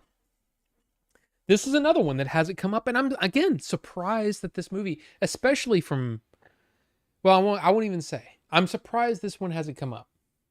But this is the line that my wife and I use all the time. You keep using that word. I don't think it means what you think it means. Anyone? I'm going to close the door because it's finally cooling off in here. All right? Be right back.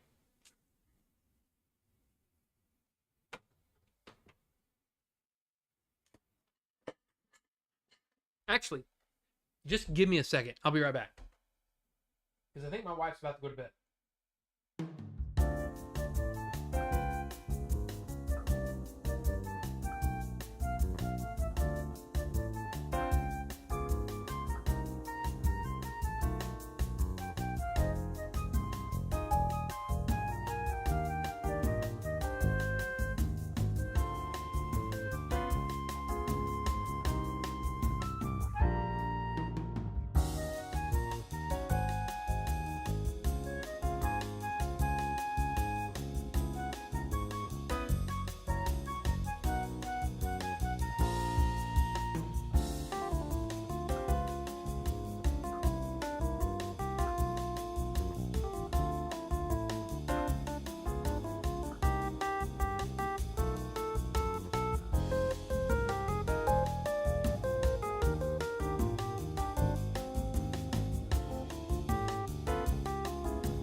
Yes.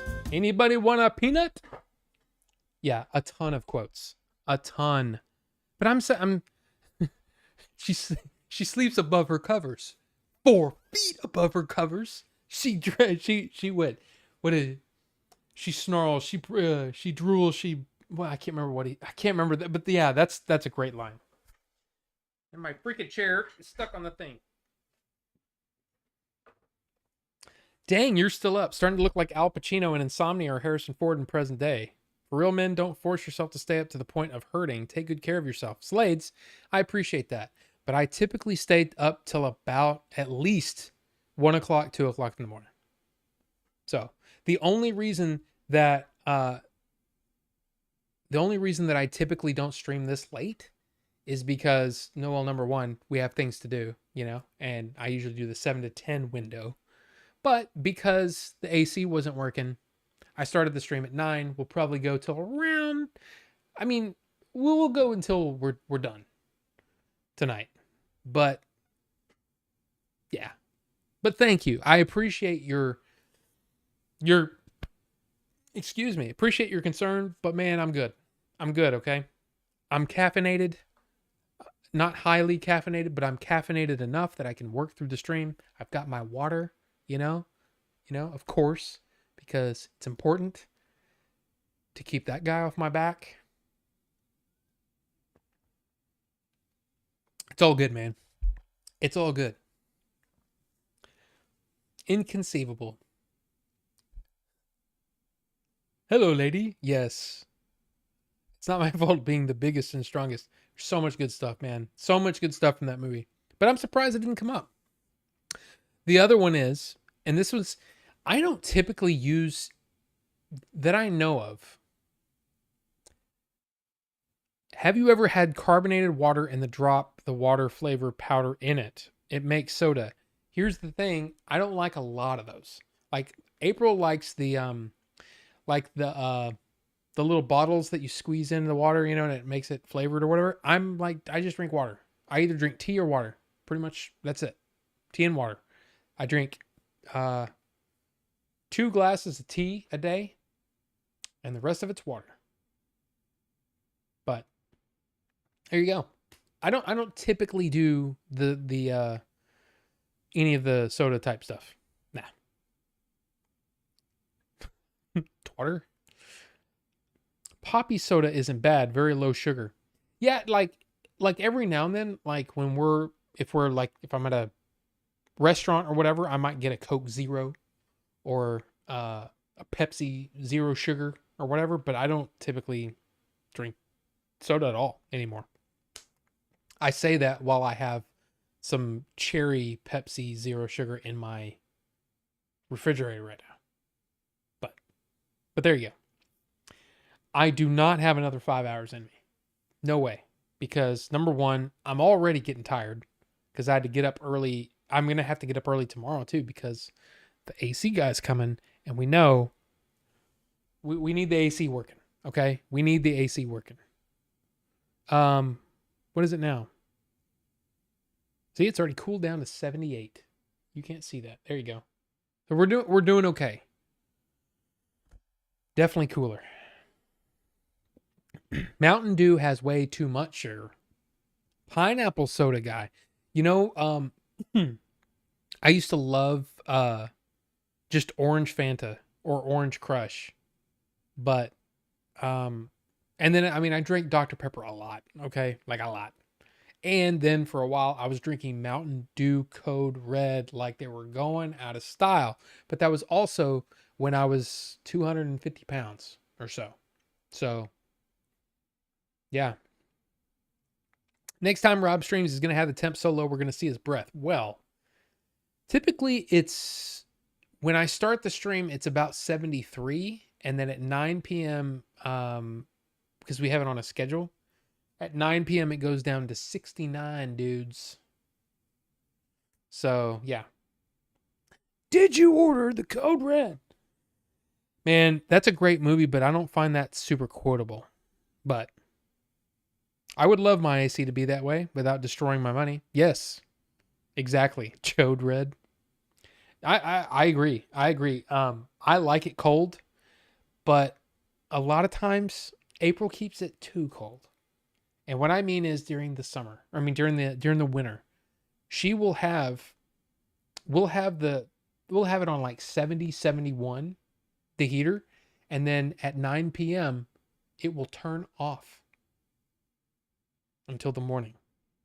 And it will get down to 59, 58 degrees in here. It's freaking cold, man. I have to wear pants and socks. Not like jeans or whatever, but you know, like sleepy pants and then multiple blankets because I'm very cold natured now.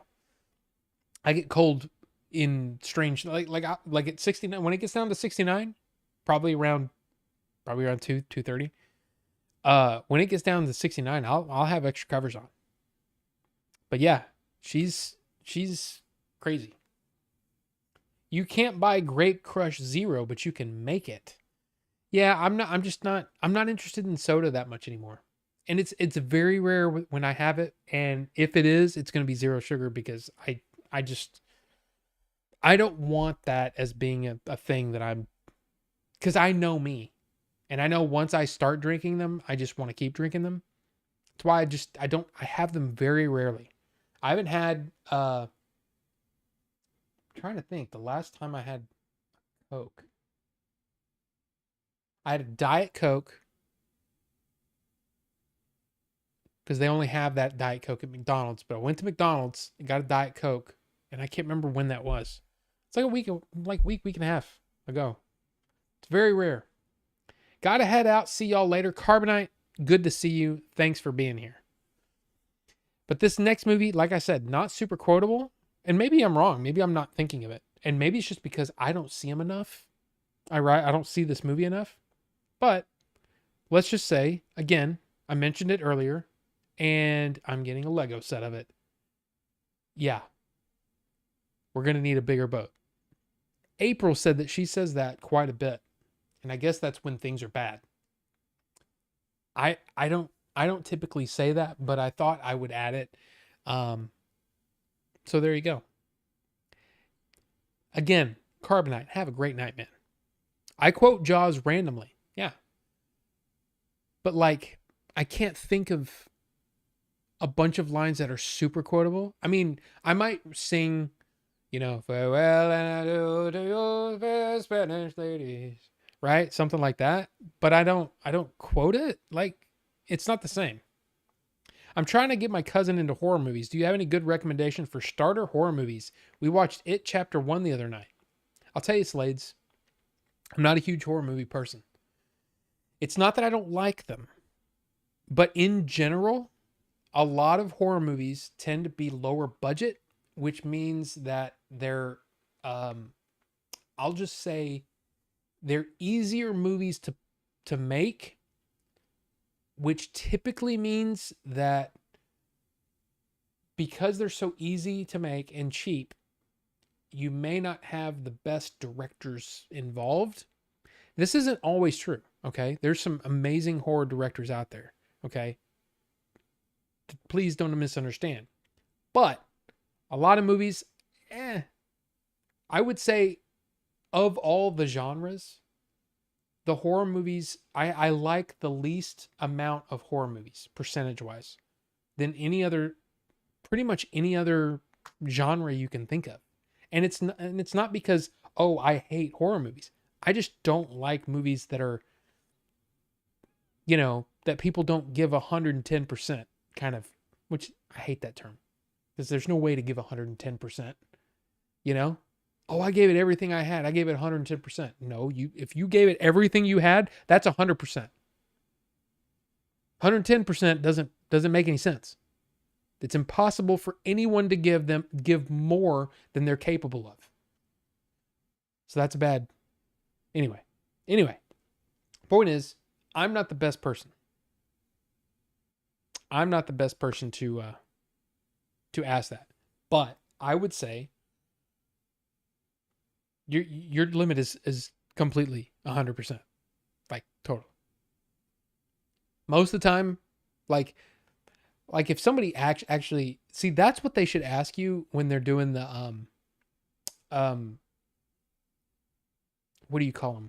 The like performance reviews. They should ask, what percentage would you say, what percent that you give your job on a day-to-day basis on average? And just see what people say. I think that would be funny because most people would probably say something like, "Oh, I give 110%." Yeah, you're an idiot. If somebody says that, you fire them. You fire them right in the face. And the honest people would go, on average, probably like 75%. But that would never happen. And I would probably go, I give probably 85, 90% most of the time. And my thing is, I try to be as honest as possible, especially when it comes to a performance review, because guess what? The people that are giving you or looking at the performance review are the people that work with you all the time. So they know if you're telling a lie or not. So you might as well, I don't know, tell the truth. But anyway, what's a percent? Exactly. Okay, going back to a horror movie. I would say if you're looking at just strictly modern horror movies, the best horror movies, God, it's tough, man. There's not a whole lot of horror movies on my list. I mean, I would say the classics, Alien. Is that a horror movie? Exorcist. Um,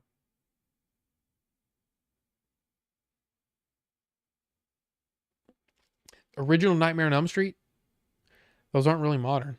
It Chapter 1 was okay. I'll say Lake Mungo. That one gave me the creeps. Is it Japanese version of the Eye? That creeped me the hell out. But Lake Mungo I really liked. I think It Follows, even though It Follows isn't the best movie, like I almost want to I haven't watched my review of it recently, but It Follows is a movie that has grown in my mind since I watched it. It's not a great movie, but it's definitely unique and I really enjoyed that one. The Ring. Yeah, The Ring is definitely. But yeah,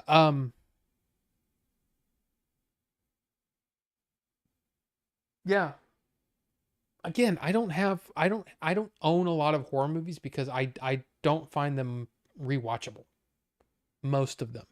I mean, of course, Alien, The Exorcist. I love those movies. But Yeah, there's just not a whole lot of horror movies in my collection. So I had a boss that told me I have to give 110%, and I was going to my maximum capacity. That is 100%. They said they saw I was doing the best I could possibly go, but it wasn't good enough for them. Well, Slades, I hope that you found a better job, because people who expect 110% are absolutely ridiculous. I almost said a bad word. They're ridiculous, and they need to be they every morning when they wake up, someone needs to take, those little hammers that they use to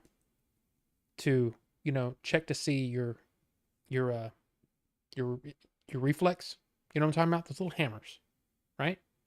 Little reflex hammer. They should do that to their big toe, right on the knuckle, really hard every morning when they wake up.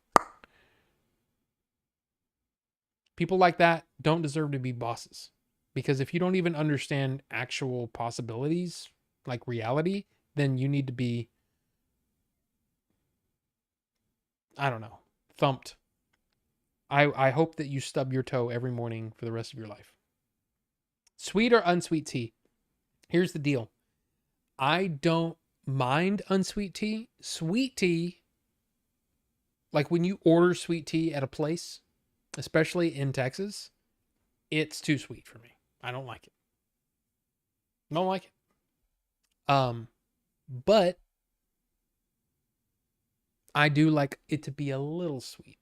I like it to be like, here's the tea, and then there's just a little bit of sweetness. So typically, got like a glass of tea, I typically put 1 packet of a sweetener in it. So, give you an example. Quick Trip, right? Racetrack, any of the places where you can go get fountain drinks, right? If I get a tea, I fill it up with ice all the way. 2 packets of Splenda is what I prefer at a place like that. I use stevia here. 2 things of Splenda. Put it in there, fill it up. That's how much, and that's very, very mild. A lot of times, if it's a 32 ounce, I'll do 1. If it's a 44 ounce, I'll go ahead and do 2. It's a little sweeter, but So there you go. In it, a lot of people don't know how hard. Oh, in IT, a lot of people don't know how hard others are working. True, but you can just tell, man. If you work with people and you know people, you can tell when somebody's BSing you.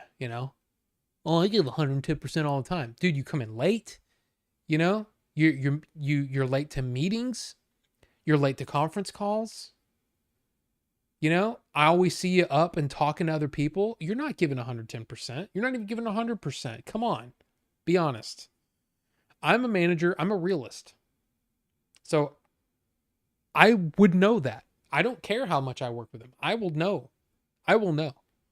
But then again, these days, it is going to be difficult, because I would think a lot of IT is remote. And that way, you really can't tell.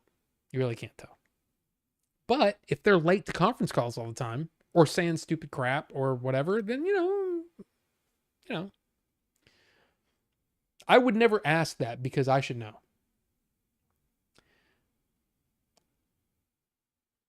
If a job requires you to work 40 hours a week and you work 44 hours, then what percentage of required hours have you worked? You have worked over what is actually requested of you.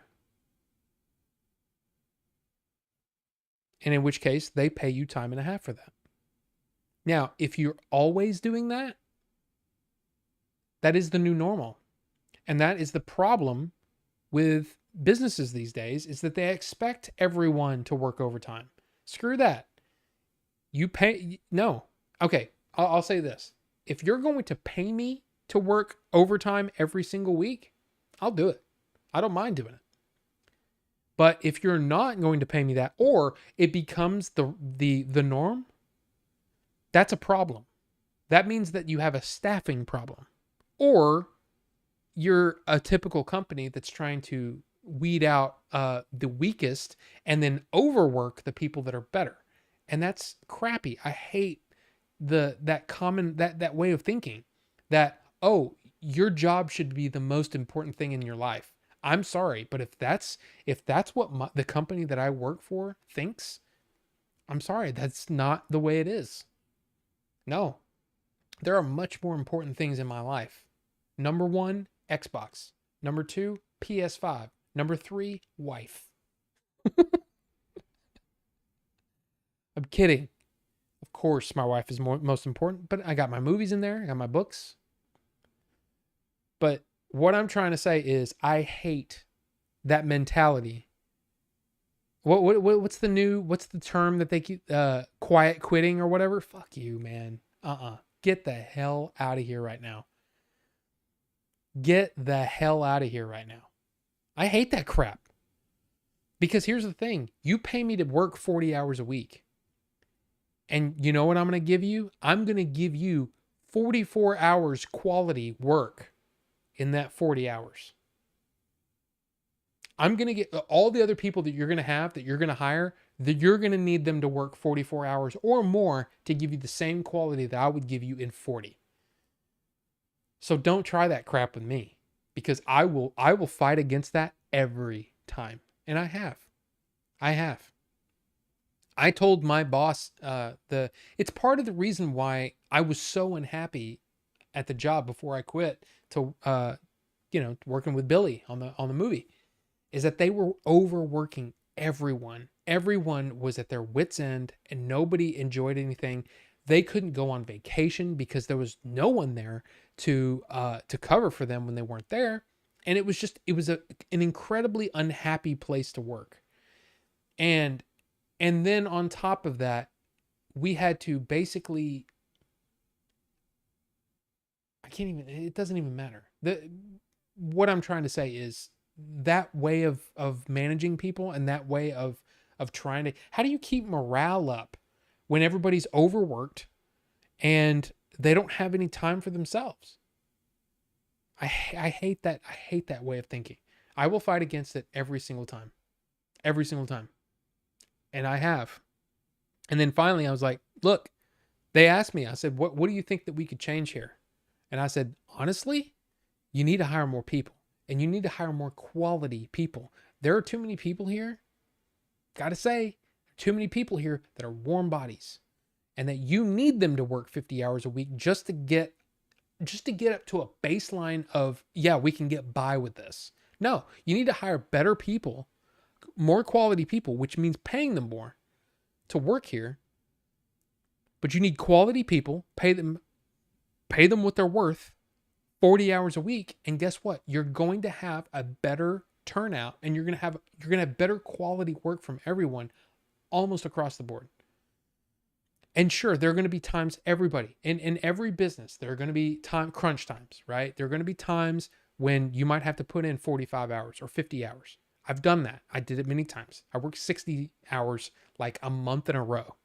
So yeah, I know that there are times when duty requires that, and if you're a good employee and you understand, hey, the position that we're in, we're all in this together, we're all putting in the time and effort, then yeah, I'm willing to do that because I'm part of this team and I whatever. But when it becomes something where, oh, you're not putting 45 hours a week, you're not sending emails at 9 p.m. at night, well, that must mean that you don't care. No, it means that I have a life outside of this stupid place. Don't expect me to send emails at 9 p.m. at night, you freaking Nazi. You are. Those people should not be allowed to manage people. And I hate the fact that America in general has allowed that to become a thing. I need to get off of this because it has nothing to do with movies and it's not fun. That's part of the reason why I quit my job, is because of the attitude that I got from, in fact, I got it from other people. Other people would get mad at me because they're like, well, I was up till 9 p.m. And I'm like, in my head, I'm going, well, yeah, because you suck. Because you sit there and chat all day instead of getting your work done. I'm over there busting my ass to get done by 5 o'clock so I can, I don't know, maybe get home by 6:30 and have dinner with my wife and then have a life. My goal isn't to impress people. My job isn't to impress people. My job is to do my job. And if you do your job adequately, most people can get that work done in a 40-hour week thing. But then on top of all that, they were, and this was before COVID, right? They were requiring everybody to go into work every single day when it was absolutely 100% possible to do every bit of our job at home. And it irritated the piss out of me, because it was like, why? The only reason that we're having to come to work is so that you can justify spending the money for this stupid office space. That's stupid. It's stupid. So anyway, I'm going to get off of that because I don't work there anymore and I don't have to worry about it. So thanks, Bucho, for getting me onto that tangent. But yeah, that is above and beyond. I'll just say that. I need to try Texas sweet tea. Wraith, I'm not a fan, but hey, go for it. Try it. If you watch the thing, then others may not seem as good anymore. That's also true. Would you ever consider putting a tea packet in carbonated water? No. Here's the thing, Slades. You've I don't know what it is about the carbonated water, but you're starting to freak me out a little bit. No, I've never been a carbonated water fan ever. Like, I've just never been a fan. It's just not my thing. But, so no, I would never think of that. And carbonated tea sounds wrong. Just like absolutely wrong to me. So no. To be honest, they might know how hard we are working. Yeah, I mean, possibly. If you're early, you're on time. If you're on time, then you're late. And yeah, we're remote. Why do you hate capitalism so much, bro? Because it's ridiculous. It's drive your society into the ground for the profits of the high and mighty, and that's BS. I don't agree with that.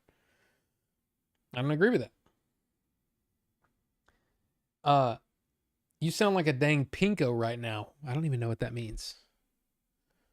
I don't even know what pinko is. What is that? Is that some New Zealand term?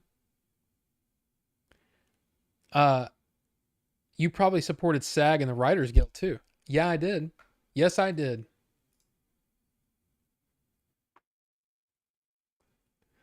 Sorry to hear, Rob. That place sounded horrible. Derek, here's the thing about it is that I loved things about that job, but man, it was a contract job. And unfortunately, the company that we were contracted to work for decided to take our group from this company and put us in this company. Okay, so we changed companies, changed employers basically, but we were still working for the same people. And this new company's everything sucked. I didn't like them, and I didn't like it. And it was bad. And I was working an insane amount of hours. And it's the one where I walked out, where, let's see, that was 2019. So how old was I? So 5 years ago, I was 43 years old, walking out of a job and basically saying, I'm done with this effing place, or I don't remember what I said, but come on. I was not in a happy place. My stress level was through the roof. This speech did not impress me. Sorry, Ito. How's it going, Ito? I didn't see you there. But yeah, honestly, to be honest, I did not anticipate my goofy maths goof launching a Rob rant. What a delightful, unexpected bonus. Well, that's what happens after dark. Same with your trap review. I was bummed you didn't like it, but didn't like it more, but glad it launched a Rob rant. When did I rant about? Was that last week or something? No, wait. When? When did I rant on trap? Trap was bad, guys. I mean, look, there's people that really like it. In fact, one person commented that they'd seen it twice on opening day, that they'd seen it twice, and I'm like, the hell's wrong with you? But but the thing is, look, I think from now on, what I'm going to try to focus on is, I mean, of course, I'm going to watch the movies that I want to watch, but I want to focus on movies that are that not everybody is talking about. So maybe some more A24 movies. Like Longlegs, honestly, is a movie I should have watched. It's probably a movie that I should have went to see and review. Um, but yeah, I mean, I think the smaller movies do better on my channel because not as many people were talking about. I mean, I didn't see any reviews for Trap when mine went up. And I was like, what the hell? Where's Chris Stuckman? Where's Jeremy Johns? And of course you know, they put up their review a couple of days later and, got crazy amounts of views, a lot more than me. But it was still like, okay, so maybe that's what I should focus on is the movies that not everybody's paying attention to, but try to still see movies that I want to see, So like, was it Boy Kills World? I should have went and saw that, but it's just, man, it gets expensive. Dude, the movies around here, the movie theaters around here are expensive. You're talking for, I mean, dude, I'm going to see The Seven Samurai, a movie from when, 1950s, right? Yeah, it's a 4K restoration. Okay, but I'm seeing it at 12.20, and I think it was $14. That's expensive, man. And it just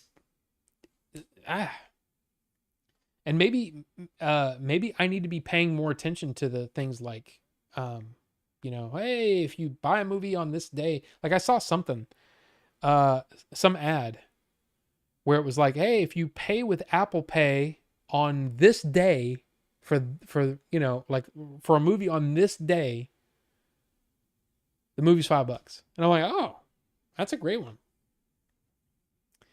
You'll see it at 12:20 and be out like 4 or 4:30. Oh, I know. I'm excited though. I'm so pumped. I haven't watched the movie in a bit, but I'm excited to see the 4K, and I want to see that thing. Kevin Costner helping with those views. Hell yeah. Yeah. See, I would love, even it's not like I care that much about, views and things like that, but views help the subscriber numbers. And the more subscribers you have, the more people see every single video you put out.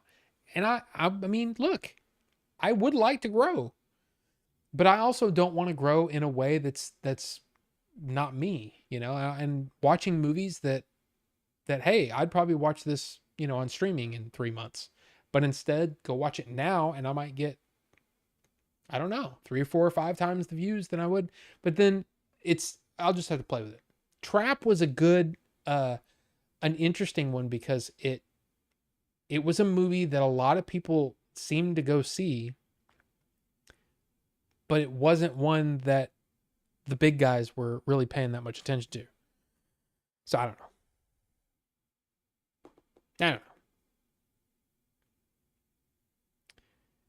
I still don't know when I ranted about Trap. I guess maybe it was in a comment. It's a shame you didn't review Madam Web. See, here's the thing. I'm not going to go. This almost sounds like a lot of people got mad at Chris Stuckman because he said, I don't want to basically just trash movies and rag on movies.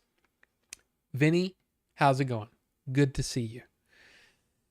But in a way, I agree with that because I don't like I didn't enjoy going off on Trap. I mean, I kind of did, but that's because I feel like M. Night knows better. So, he should have written a better story because I know he's capable of a better story. But like first time directors and things like that and just trashing their movie, I don't want to do that, and I don't want to rag on an actor for doing exactly what was in the script.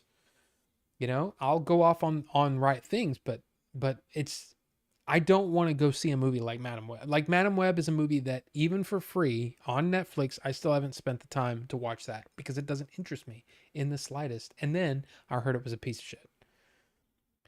So, just like what is it? Rebel Moon. Did anybody watch the director's cut of Rebel Moon? Because from what I hear, it's just as bad. It's just more of it. It's longer. There's more violence, there's more nudity, there's ridiculous gratuitous sex scenes, but the movie's trash. So you saw the first 20 minutes and couldn't take it anymore. Wow, Wraith. Wow.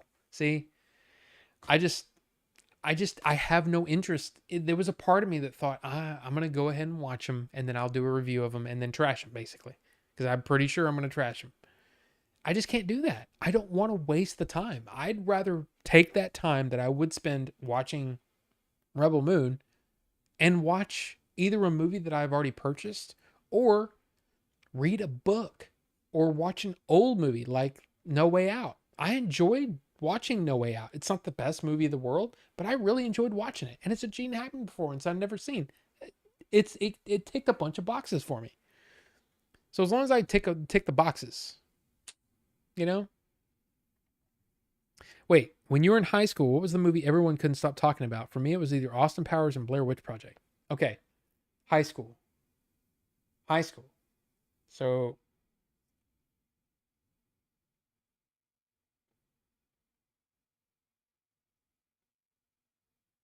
it was probably I'm trying to think of when these movies came out. Because I know after high school, I didn't see Ace Ventura until after high school.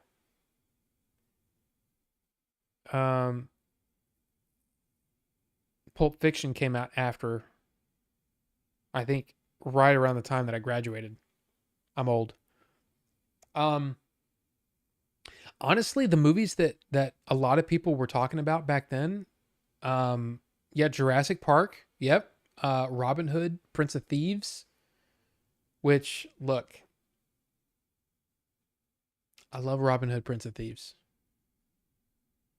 Does Kevin Costner's accent come in and out whenever he pleases? Yes. But it's got Morgan Freeman, it's got Christian Slater, it's got an Alan Rickman, and it's got one of my favorite character actors of all time, Michael Wincott. I love that movie, and I don't care who knows it. And I think the score is really good. So, T2 or too early? T2 we definitely talked about, for sure. Because that was 91. That was that came out summer 91, right? So that would have been right before my sophomore year. I didn't see it in theaters, but of course I knew about it, and they were playing the freaking Guns N' Roses song all the time on MTV back when they still played music videos. Yes, I'm old enough to remember that. Mortal Kombat, sure.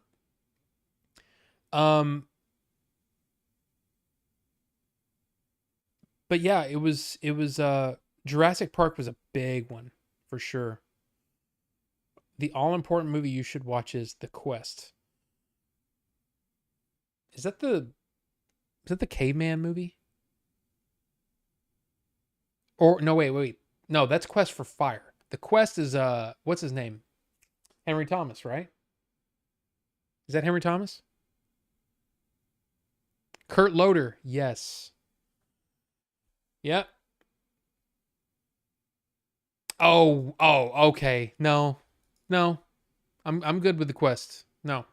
Jurassic Park defined my childhood. Yeah, and I can see that. But see, like me, that came out 93, so that would have been probably my junior year. When did it come out?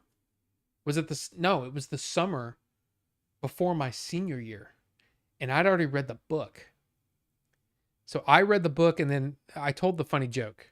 I guess this could be minor spoilers for Jurassic Park if for some reason you haven't seen it. And it's a spoiler of the thing that didn't happen. But anyway, I read the book and was like, dude, this book is awesome. Jurassic Park, the movie's coming out. Steven Spielberg's going to be directing it. I'm so excited. I'm older than Rob by a year. No, really, you too? I had no idea. Oh, Independence Day, of course. But that came out. Let's see. Jurassic Park. I know Jurassic Park came out. Independence Day came out after I graduated. Independence Day release date. Oh, July 3rd, 96. So I was 20 when that came out. You graduated in 93. Okay. Dang, I thought I was the old woman. I guess not. Yeah, Vinny. I'm old as dirt. But yeah, yeah, dude. I mean, there was quite, but see, back then, movies were still like important to me, but it was mostly music for me. I was really into music. I was really into Nirvana, really into Pearl Jam, and then when Kurt Cobain died my senior year, April, my senior year, it destroyed my plans because I was going to go see Lollapalooza, and then later that fall, or I guess that summer, I got really into Nine Inch Nails and went and saw Nine Inch Nails for the first time in October at the Fair Park Coliseum. And then they came back in February at the Fair Park Coliseum.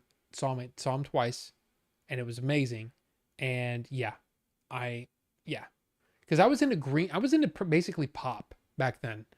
Um, and I would consider Nirvana and Pearl Jam to be they were pop, right? At least at that point, I liked them, but I also liked Green Day and I liked, the Cranberries and stuff like that. But, but yeah, Nine Inch Nails destroyed everything because I just got really into industrial stuff and was listening to a little bit of everything. But Nine Inch Nails was just on all the time, and I was buying all the singles. And then I got into Aphex Twin, and Aphex Twin. So there's a few bands that sort of shaped my musical whatever. I would definitely say that Nirvana and Pearl Jam were the two major ones. Of course, I listen to Stone Temple Pilots. I listen to, the Crow soundtrack, all that stuff, right? All that, dude. I listen to all that stuff. A little bit of everything. But Nine Inch Nails was the mainstay, and then of course, when I started to really get into electronic music, Aphex Twin was. I liked the like the trancey stuff too, but Aphex Twin was like so. It was like somebody was in my brain, and it was with the weird the weird time signatures, and the weird randomness of it, and then it would lock into something, and it was super like. I loved deciphering Aphex Twin songs, and it sounds kind of pretentious now, but I really really love Aphex Twin, and in fact, there's coming in October. There's going to be a special edition of Selected Ambient Works Volume 1, 2, whichever one it is. It's a 3-disc set. I'm super pumped. Square Pusher, yep. ATB, yep. Offspring. Here's the thing. Offspring, I can't. When there's an Offspring song, I turn the channel immediately. Bam, it's gone. I can't. There was a lot of great music at that time, but there was a lot of stuff that just didn't work for me. Offspring was one of them. Ugly Kid Joe was another one. There were just certain bands, and it was just certain sounds that I didn't like. Oh, dude, Smashing Pumpkins. I got really into the Smashing Pumpkins for some reason, which didn't really fit. But so Melancholy and the Infinite Sadness came out, and of course, Bullet with Butterfly Wings is a great song. There's a lot of great songs on that whole thing, but Bullet with Butterfly Wings was like, man, I love that. AFI.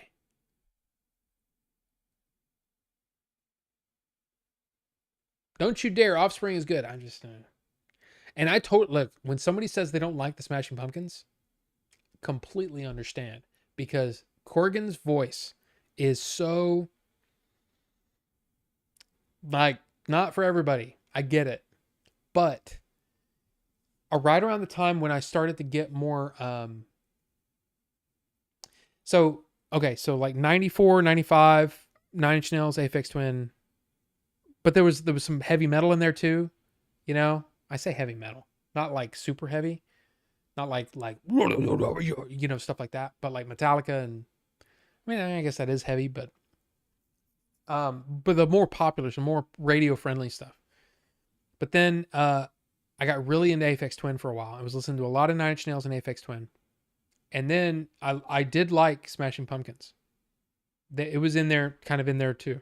But then the album Adore came out, and it was the time when the drummer for the Smashing Pumpkins was like, I can't remember if it was drugs or alcohol or something, but he wasn't on that album.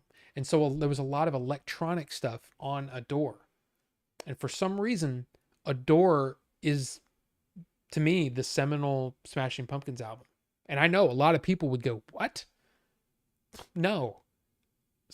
Adore is, because it was the mixture of Smashing Pumpkins mixed with all of the electronic stuff that I really dug and I really liked it. Radiohead was another one that for some reason Radiohead started coming in there too. So there was a lot of that stuff, but AFI, I'm pretty sure I've heard AFI, but I can't picture it, kind of, you know what I mean?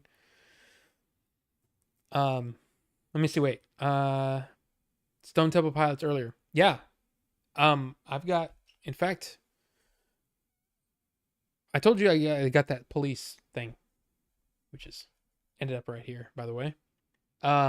One of the things I did is I went and found a bunch of, so I found the Adore Super Deluxe album. I've got Stone Temple Pilots Purple and Core, and then I've got these. I've already listened to the Nirvana. I'm going the wrong way. It's weird. Okay, the Nirvana ones. I got Rumors just because I like Fleetwood Mac and I kind of want to hear the Super Deluxe. But then there's Tears for Fears. I didn't even know those were a thing. I'm like, hell yeah. And then there's Melancholy. And then, of course, Synchronicity. But then I got the extended versions, the deluxe versions of The Bridge and 10 Summoner's Tales, which I've never heard. So I've got a lot of music to dig into.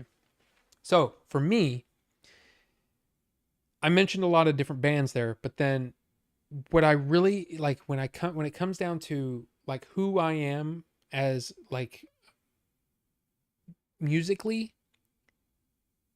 it always starts with the Police. The Police was the first band I'd ever really gotten into, and the first album that I bought, and I loved it. And then the more that I heard from the Police, the more I liked. Yeah, and listening to songs that like were not the hits, and I started to love it, and I started to listen to the Police all the time. But the Police was definitely one of those bands that just number one, what do you call it? Influence, I guess, on my music. And then I would probably throw in some Phil Collins from back in the mid 80s. I loved Phil Collins' song structure. It's weird. It sounds, to me, it almost sounds, I don't know, like hoity-toity. Oh, I like the song structure of blah blah blah. I'm not meaning to sound that way. It's just that the way that my brain works musically, I was writing stuff in high school, for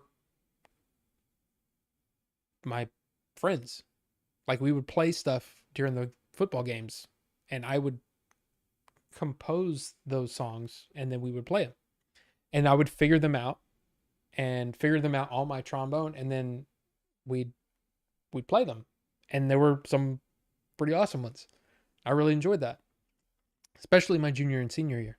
And then when I graduated, I really got into playing the guitar, and then shortly after, I mean, this didn't last long, I really got into the keyboard and realizing, oh my God, I can't play piano, but I can compose, and that's what I'm good at. I'm good at building a song. But yeah, so then you'll hear in some of the music that I played, you'll definitely hear some Police influence. There's whatever, and then there's some Phil Collins in there.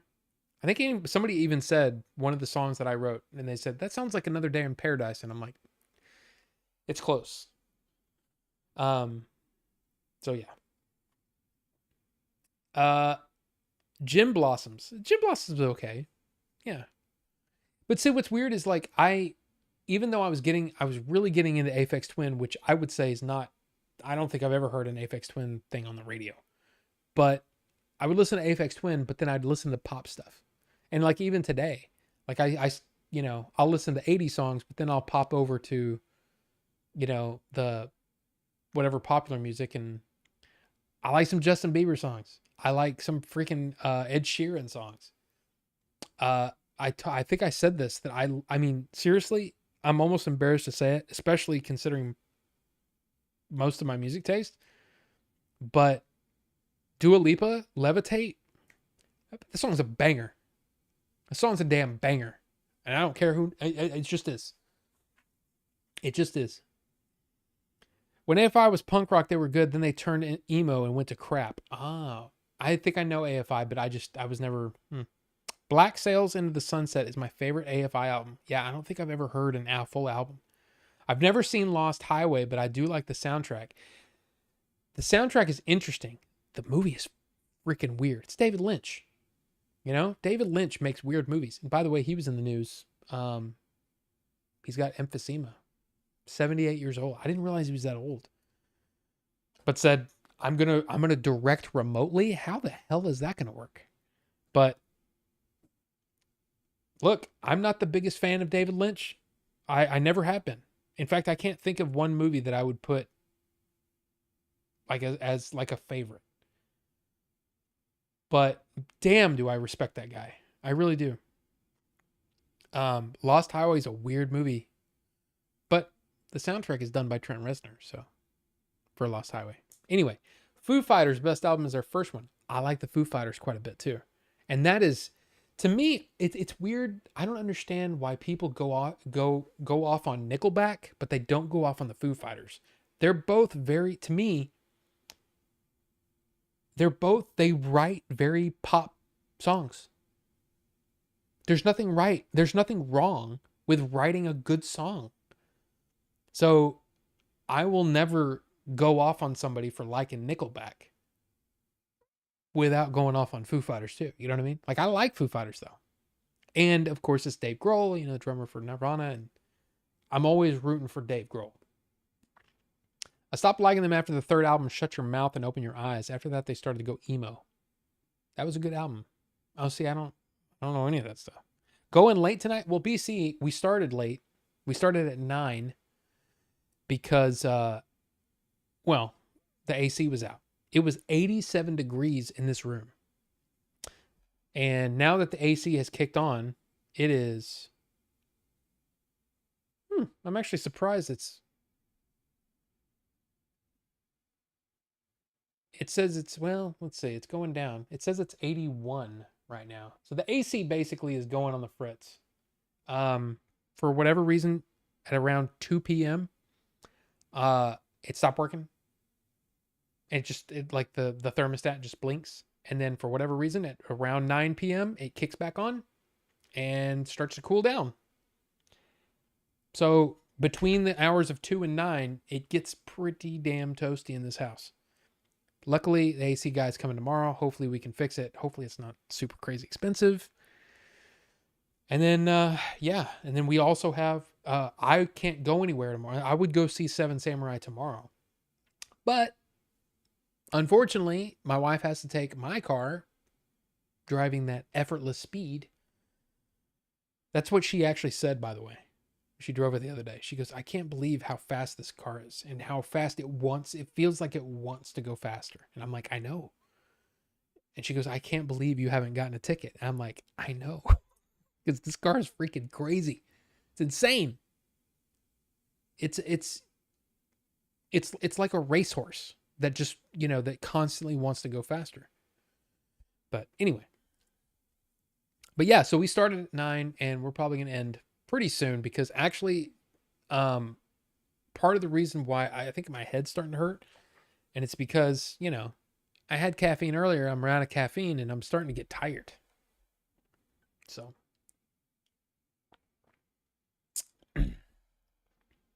you thought Doom was good? You're talking about the original Doom, David Lynch? I own it. And the reason that I own it is because it was one of the big bad special Arrow editions that has all the things.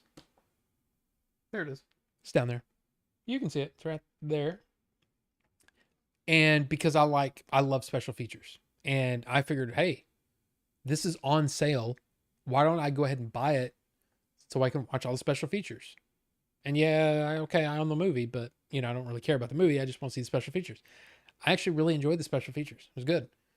Movie was, don't care for the movie. I love the new ones, but can't stand the David Lynch one. I don't get the hate for Nickelback besides it being a meme, right? I like Nickelback way better than Coldplay. So Coldplay is a weird one because I find them to be utterly listenable. People go off on Coldplay too. I love Coldplay. And a friend of mine, Jerry, from the old podcast, asked me one day, he's like, hey, I have tickets to Coldplay. And I don't know what the reason. Excuse me, I was attacked by a burp. I don't remember what the reasoning was, but he had an extra ticket to Coldplay. It was just going to be him. He was like, hey, do you want to go with me to Coldplay? And I'm like, sure, let's go. So I met him, went up there, met him in a place. We went up there together, drove up there, watched Coldplay, and it was a freaking amazing concert. Amazing performance. I enjoyed the hell out of it. And was like, dude, I really like a lot of Coldplay. I was like, I didn't realize how much Coldplay I really liked. So, I mean, I understand if you don't like them, but I love them. I assure you we're open. Yes. Clerks is another movie that I would probably put on the list of pretty quotable. 37. I mean, I don't know how many times I said that. Was checking ambient temps with a meat thermometer after I got my AC replaced a month ago. Yeah, that's basically this is a instant read, and it works pretty well. I just don't think it's 81 degrees in here. It needs to be cleaned, is what it needs to be. But anyway, what car do you have? I have a 2014 BMW M235i, and it feels like it has a mind of its own. But it is incredibly fast. I mean, it's 0 to 60 in 4.4 seconds. It's something like, it's just under 400 horsepower. It's a V6, but it's a 2-door. It's incredibly light and incredibly fast. It's so fun to drive, but man, do I need that car. No, I don't. I don't need a car this fast. I'm too old. I'm 48 years old. I don't need a car that's that fast. I just don't. I don't need that anymore. I needed that. It's loud. It is pretty loud. And Wraith is actually ridden in that car.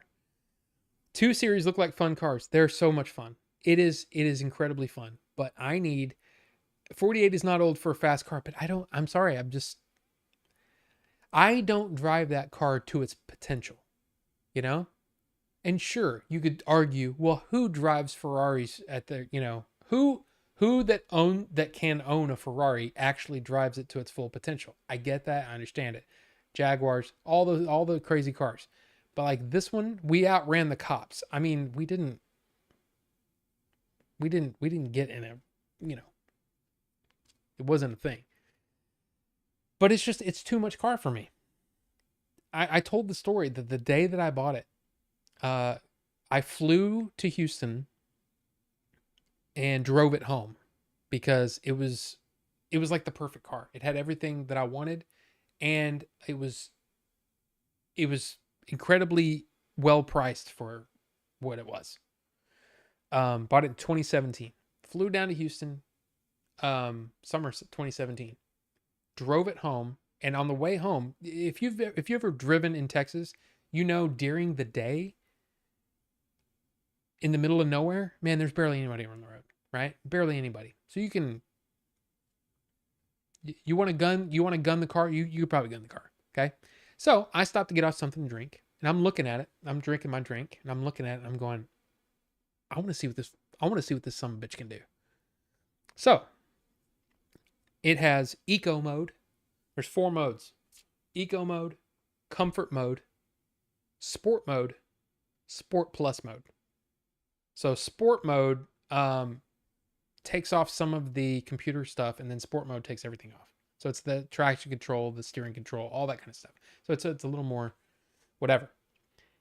I put it in, I was in comfort mode. I put it in sport mode and gunned it trying to get on the highway, and I got air because it was a ramp like that. I got air off the ramp, and it scared the crap out of me, and I seriously have never put it out of comfort mode since. And it still is an incredibly fast, ridiculous car. It's freaking insane. So there you go. You've raced them. Well, here's the thing. The thing that's kind of cool about the car is that it's fun to be able to pull up to a light and see a guy. I look over and I see a guy, and he's all, oh, and I'm like, dude, I can kill you. I could destroy you. Unless that's, and it's like a stock Mustang, and I'm like, dude, there's no way, dude. There's no way. I would leave you in the dust. Just don't, no. And then he takes off, and I'm like, I take off, and I'm just like, whatever. So it's kind of fun to know that you can beat most cars on the road. I mean, especially like around here, yeah, I could destroy almost anything. But then you know, there are definitely cars around that will destroy that car. The 4.4 seconds is not as fast as it used to be. But I still know that car can really move, and it can put you back in the seat, and it's fun.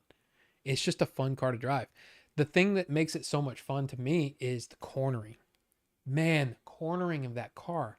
I have taken corners way too fast. Like absolutely. I mean, what do you call it? Like irresponsibly fast. But yeah, it's just, I don't need that. I can see robbing a VW wagon. You know what I want? Oh shit, which one is it?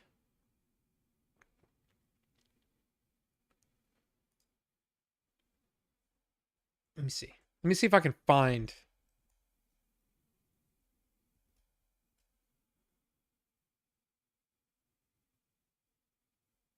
Let's see if I can find what I want.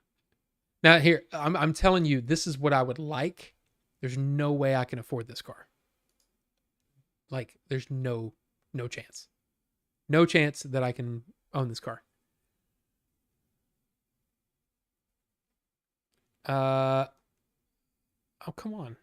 Isn't there just a still? I guess so. Maybe. What color is that? Blue? Blue's kind of cool.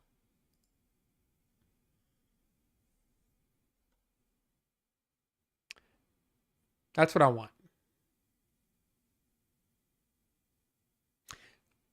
But that's way too much money. Way too much.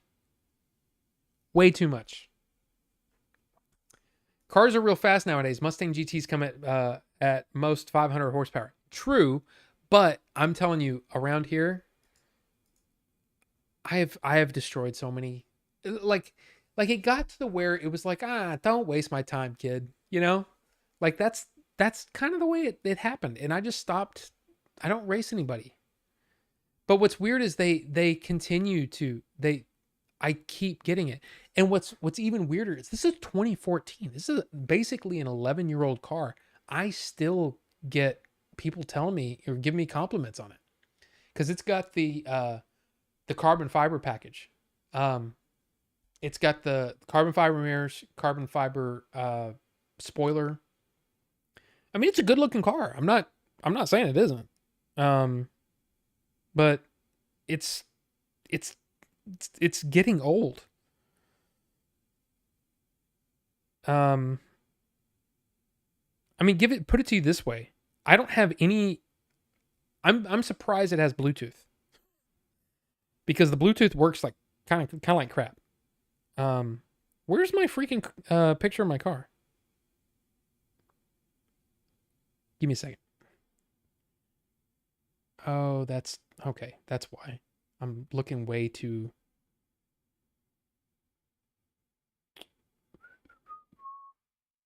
I got it in June, I think 2016, 2017.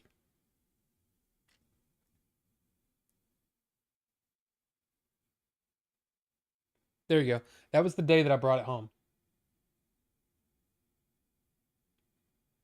So it's a good looking car. It really is. Where's my favorite? Oh, there it is. I love this picture. Um, I just think it's cool looking at night. It's just a good looking car. But again, it's way too much car for me. I don't need this car. I got a, like I said, I got a pretty good deal on it. I'll say an amazing deal because it was in 2017. This is a 2014 and it only had 4,000 miles on it. It's it's great. It's great. But I'm getting old and I have to, you know, get out of the car cuz I mean it's low to the ground. It's just it's I don't need this car. I don't need this kind of car. I don't need a car this fast. I wouldn't mind one of the I wouldn't mind just a regular 3 series 4-door. I'll tell you this. I don't want a 2-door ever again. I don't care. What about a Ferrari? No, I don't. I don't want a 4-door. I don't want a 2-door ever again. So it's an M235, which basically means it's the M. It's got M stuff, but it's not the full M2. So yeah. Hey Styles, what's going on? Uh, I see. Wait a minute. Wow, gosh, y'all are. We went to Half Price Books. Yeah, we did. I'm a car guy, so that's why I say that. Oh, 48 is not old. I'm debating on putting a supercharger, turbo, and NOS on my Lexus. Whoa. VW bus. You know what? What's funny is I actually like the old VW buses with the. I actually closed the stupid window, so I can't pull it up. But you know what I mean? Those old ones with the curve in the front. I really the like if you're looking at it head on and it's got the curve and the VW symbol. I used to really like Volkswagen. I had a Volkswagen Jetta for a while and loved that car. Actually, the Jetta when I drove off from that car, I actually cried because I love that car so much. So it was a 2003 Volkswagen Jetta 1.8 turbo, and it was so much fun to drive. Into a 2000 no, I don't remember 2000. Wait a minute. Yeah, 2000. Wait, I don't even know what I said. 2003 Volkswagen Jetta 1.8T. Then I got a 2008 Passat, and I did not. It was not anything cool about it. It's just that was like a dad car. I didn't really care for that car, and then got this in 2017. I drove the Passat a long time. Uh, used to have a WRX Subaru wagon. Yeah, see, Brian from the old podcast that I used to do, he had a WRX, and he would whip that car around corners, and that was fun, man. That was really fun. I mean, I like those, but there's something about the BMWs. I just, man, everything about it. And what happened was, I was watching. In fact, I have it over there. Do you remember like back in early 2000s, the BMW commercials that were basically like little movies, like little short movies? They're awesome. I was watching those, and then one of my friends had a he had a 335 four door, and I'll just say he was incapacitated, so I had to drive home, and I drove his car, and I was like, dude, I love this car. I love everything about it. I love the way the way everything was laid out. It was like I'd never been in a car that felt so much about the user experience, if that makes any sense. The user interface, like everything was perfectly placed, and everything had its place, and everything just made sense. And I just love that car. And so for a long time, I was thinking, I want an M3. I want an M3.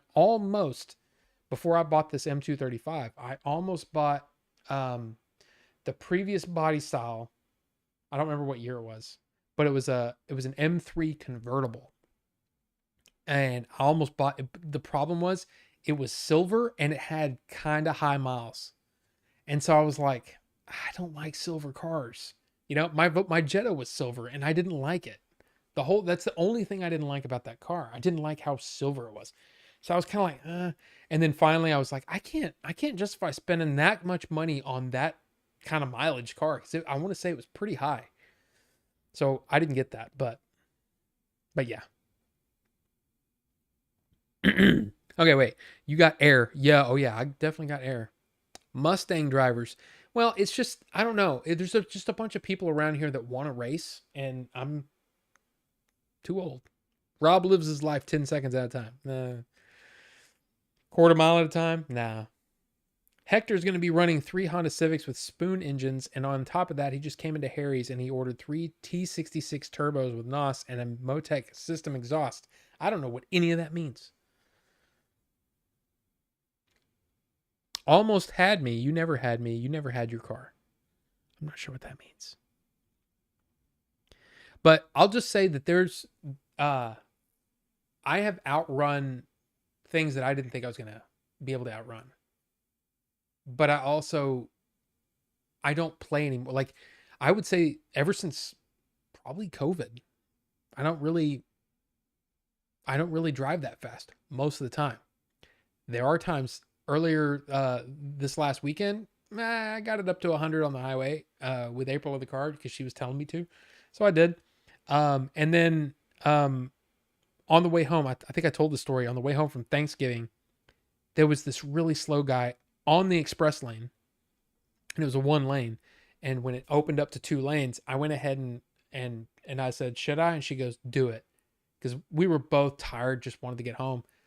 So I floored it, and I got up to 120 something. I'll say this. I was letting off the gas and it was coming down past 120. So I was going pretty damn fast, and it was awesome. And it felt like it had so much room to go.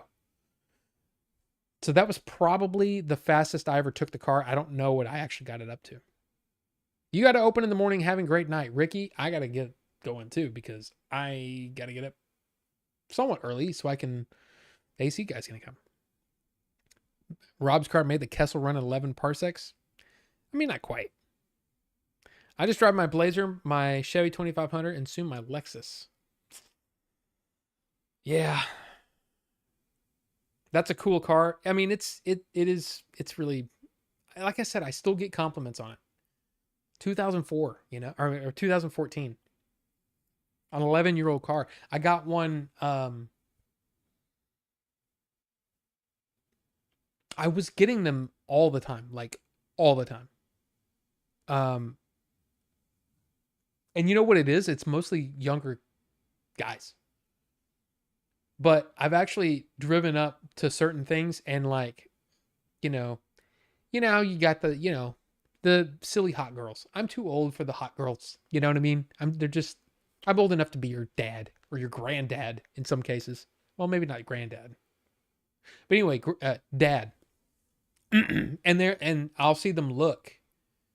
And then they kind of see me and then they look away. So I'm like, yeah, You go, oh, look at, oh, he's kind of old, which is fine. I'm not, I'm, I'm past that, it's not a thing anymore. Here I am with my Camry. Well, like I said, I have no kids. My wife makes, well, both my wife and I made really good money before I quit my job. And the thing is I would sell it in a second. If I could get something somewhat sensible and comfortable. But my wife likes it. So it's kind of, maybe it was a drug lord's car. No. And here's what they told me. They said in Houston, there are a lot of people that use them as weekend cars to just tootle around in on the weekend. And so BMW gets a bunch of like really nice, like this isn't, I mean, I could definitely take this on the track, but it's not quite a track car. But he said we usually get a lot of these, and it's just people because they ride the train or whatever to work, and they have this just for the weekend or going to the grocery store. And I'm like, okay. And so I test drove it and was like, dude, there's nothing wrong with this. This car feels awesome. And he's like, yeah, I mean, we checked it out. We checked these out. There's, pretty good warranty when you're buying from a BMW dealership. And he's like, yeah, this is awesome. It's great. It's a great deal. And I'm like, yeah, it is. So I bought it. So there you go. I have 276,350 miles on my Lexus. I have 50 something. So I put quite a bit of miles on this car, but I've never taken it on the track or anything like that. Golf R's are cool. What's up, big dog? Kiss the Peter, not the Dinklage. Hey, welcome. Good to see you. I don't know if I've ever seen you here before, but hey, sorry. I was, we were talking cars. I remember when those M3s first came out. They were super cool. Oh, Fast and Furious quotes. Gotcha. I've seen 2, well, 3 if you count. I've seen Fast and Furious and then Tokyo Drift, right? The second one. And then was like, these movies are not for me. I don't like them. They're not for me. So I moved on. And then my wife made me watch Hobbs and Shaw, and I hated it. So it's just not for me. It's fine. Someone get robbed the Fast and Furious DVD. Nah, it's okay. Yeah, it's fine. It's fine. They like daddies, Rob. Yeah, but I'm married and like happily married. There's no reason for me to be looking at these. And plus, man, I'll just say this. I was young once. I dated some women like that. And when you realize how much trouble they are. So at my age and married, not the kind of trouble I want to get into. You know what I'm saying? Get into.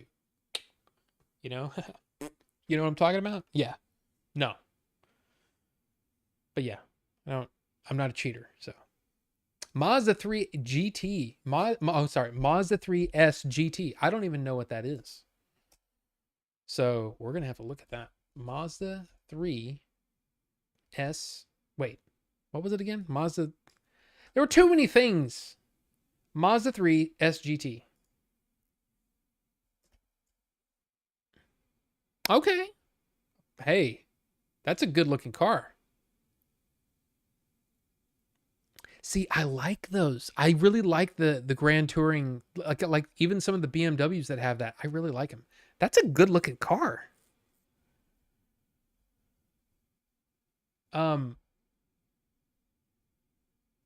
This is what you're going to see for a second. So give me a second. Give me a second. Give me a second. There you go. Bam. Fixed it. That's not a bad looking car, man. I like that. I really like I mean, the thing is, man, I like the, well, number one, I like 4 doors. Number 2, I really like hatchbacks. I do. Okay, I'll put it to you this way. If my wife would let me get me a souped up Mini Cooper, I would get it. I would totally get that car. I love Mini Coopers, by the way. Late AF. Well, again, I started at 9, so, you know. Okay, now I'm really leaving. Good night for realsies. Oh, we're about to call it because it's my throat is starting to bother me. I haven't watered enough.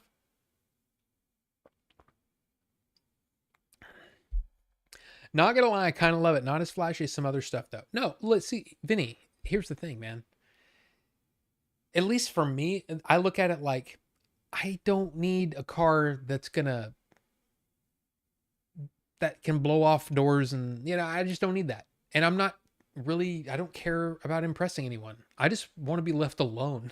So, you know what I mean? So it's like when people drive up and they're like, oh, and I'm like, whatever, I'm too old for that shit, I just want a car that's nice, comfortable, and will get me to where I'm going. And if every now and then I want to punch it, I'll punch it.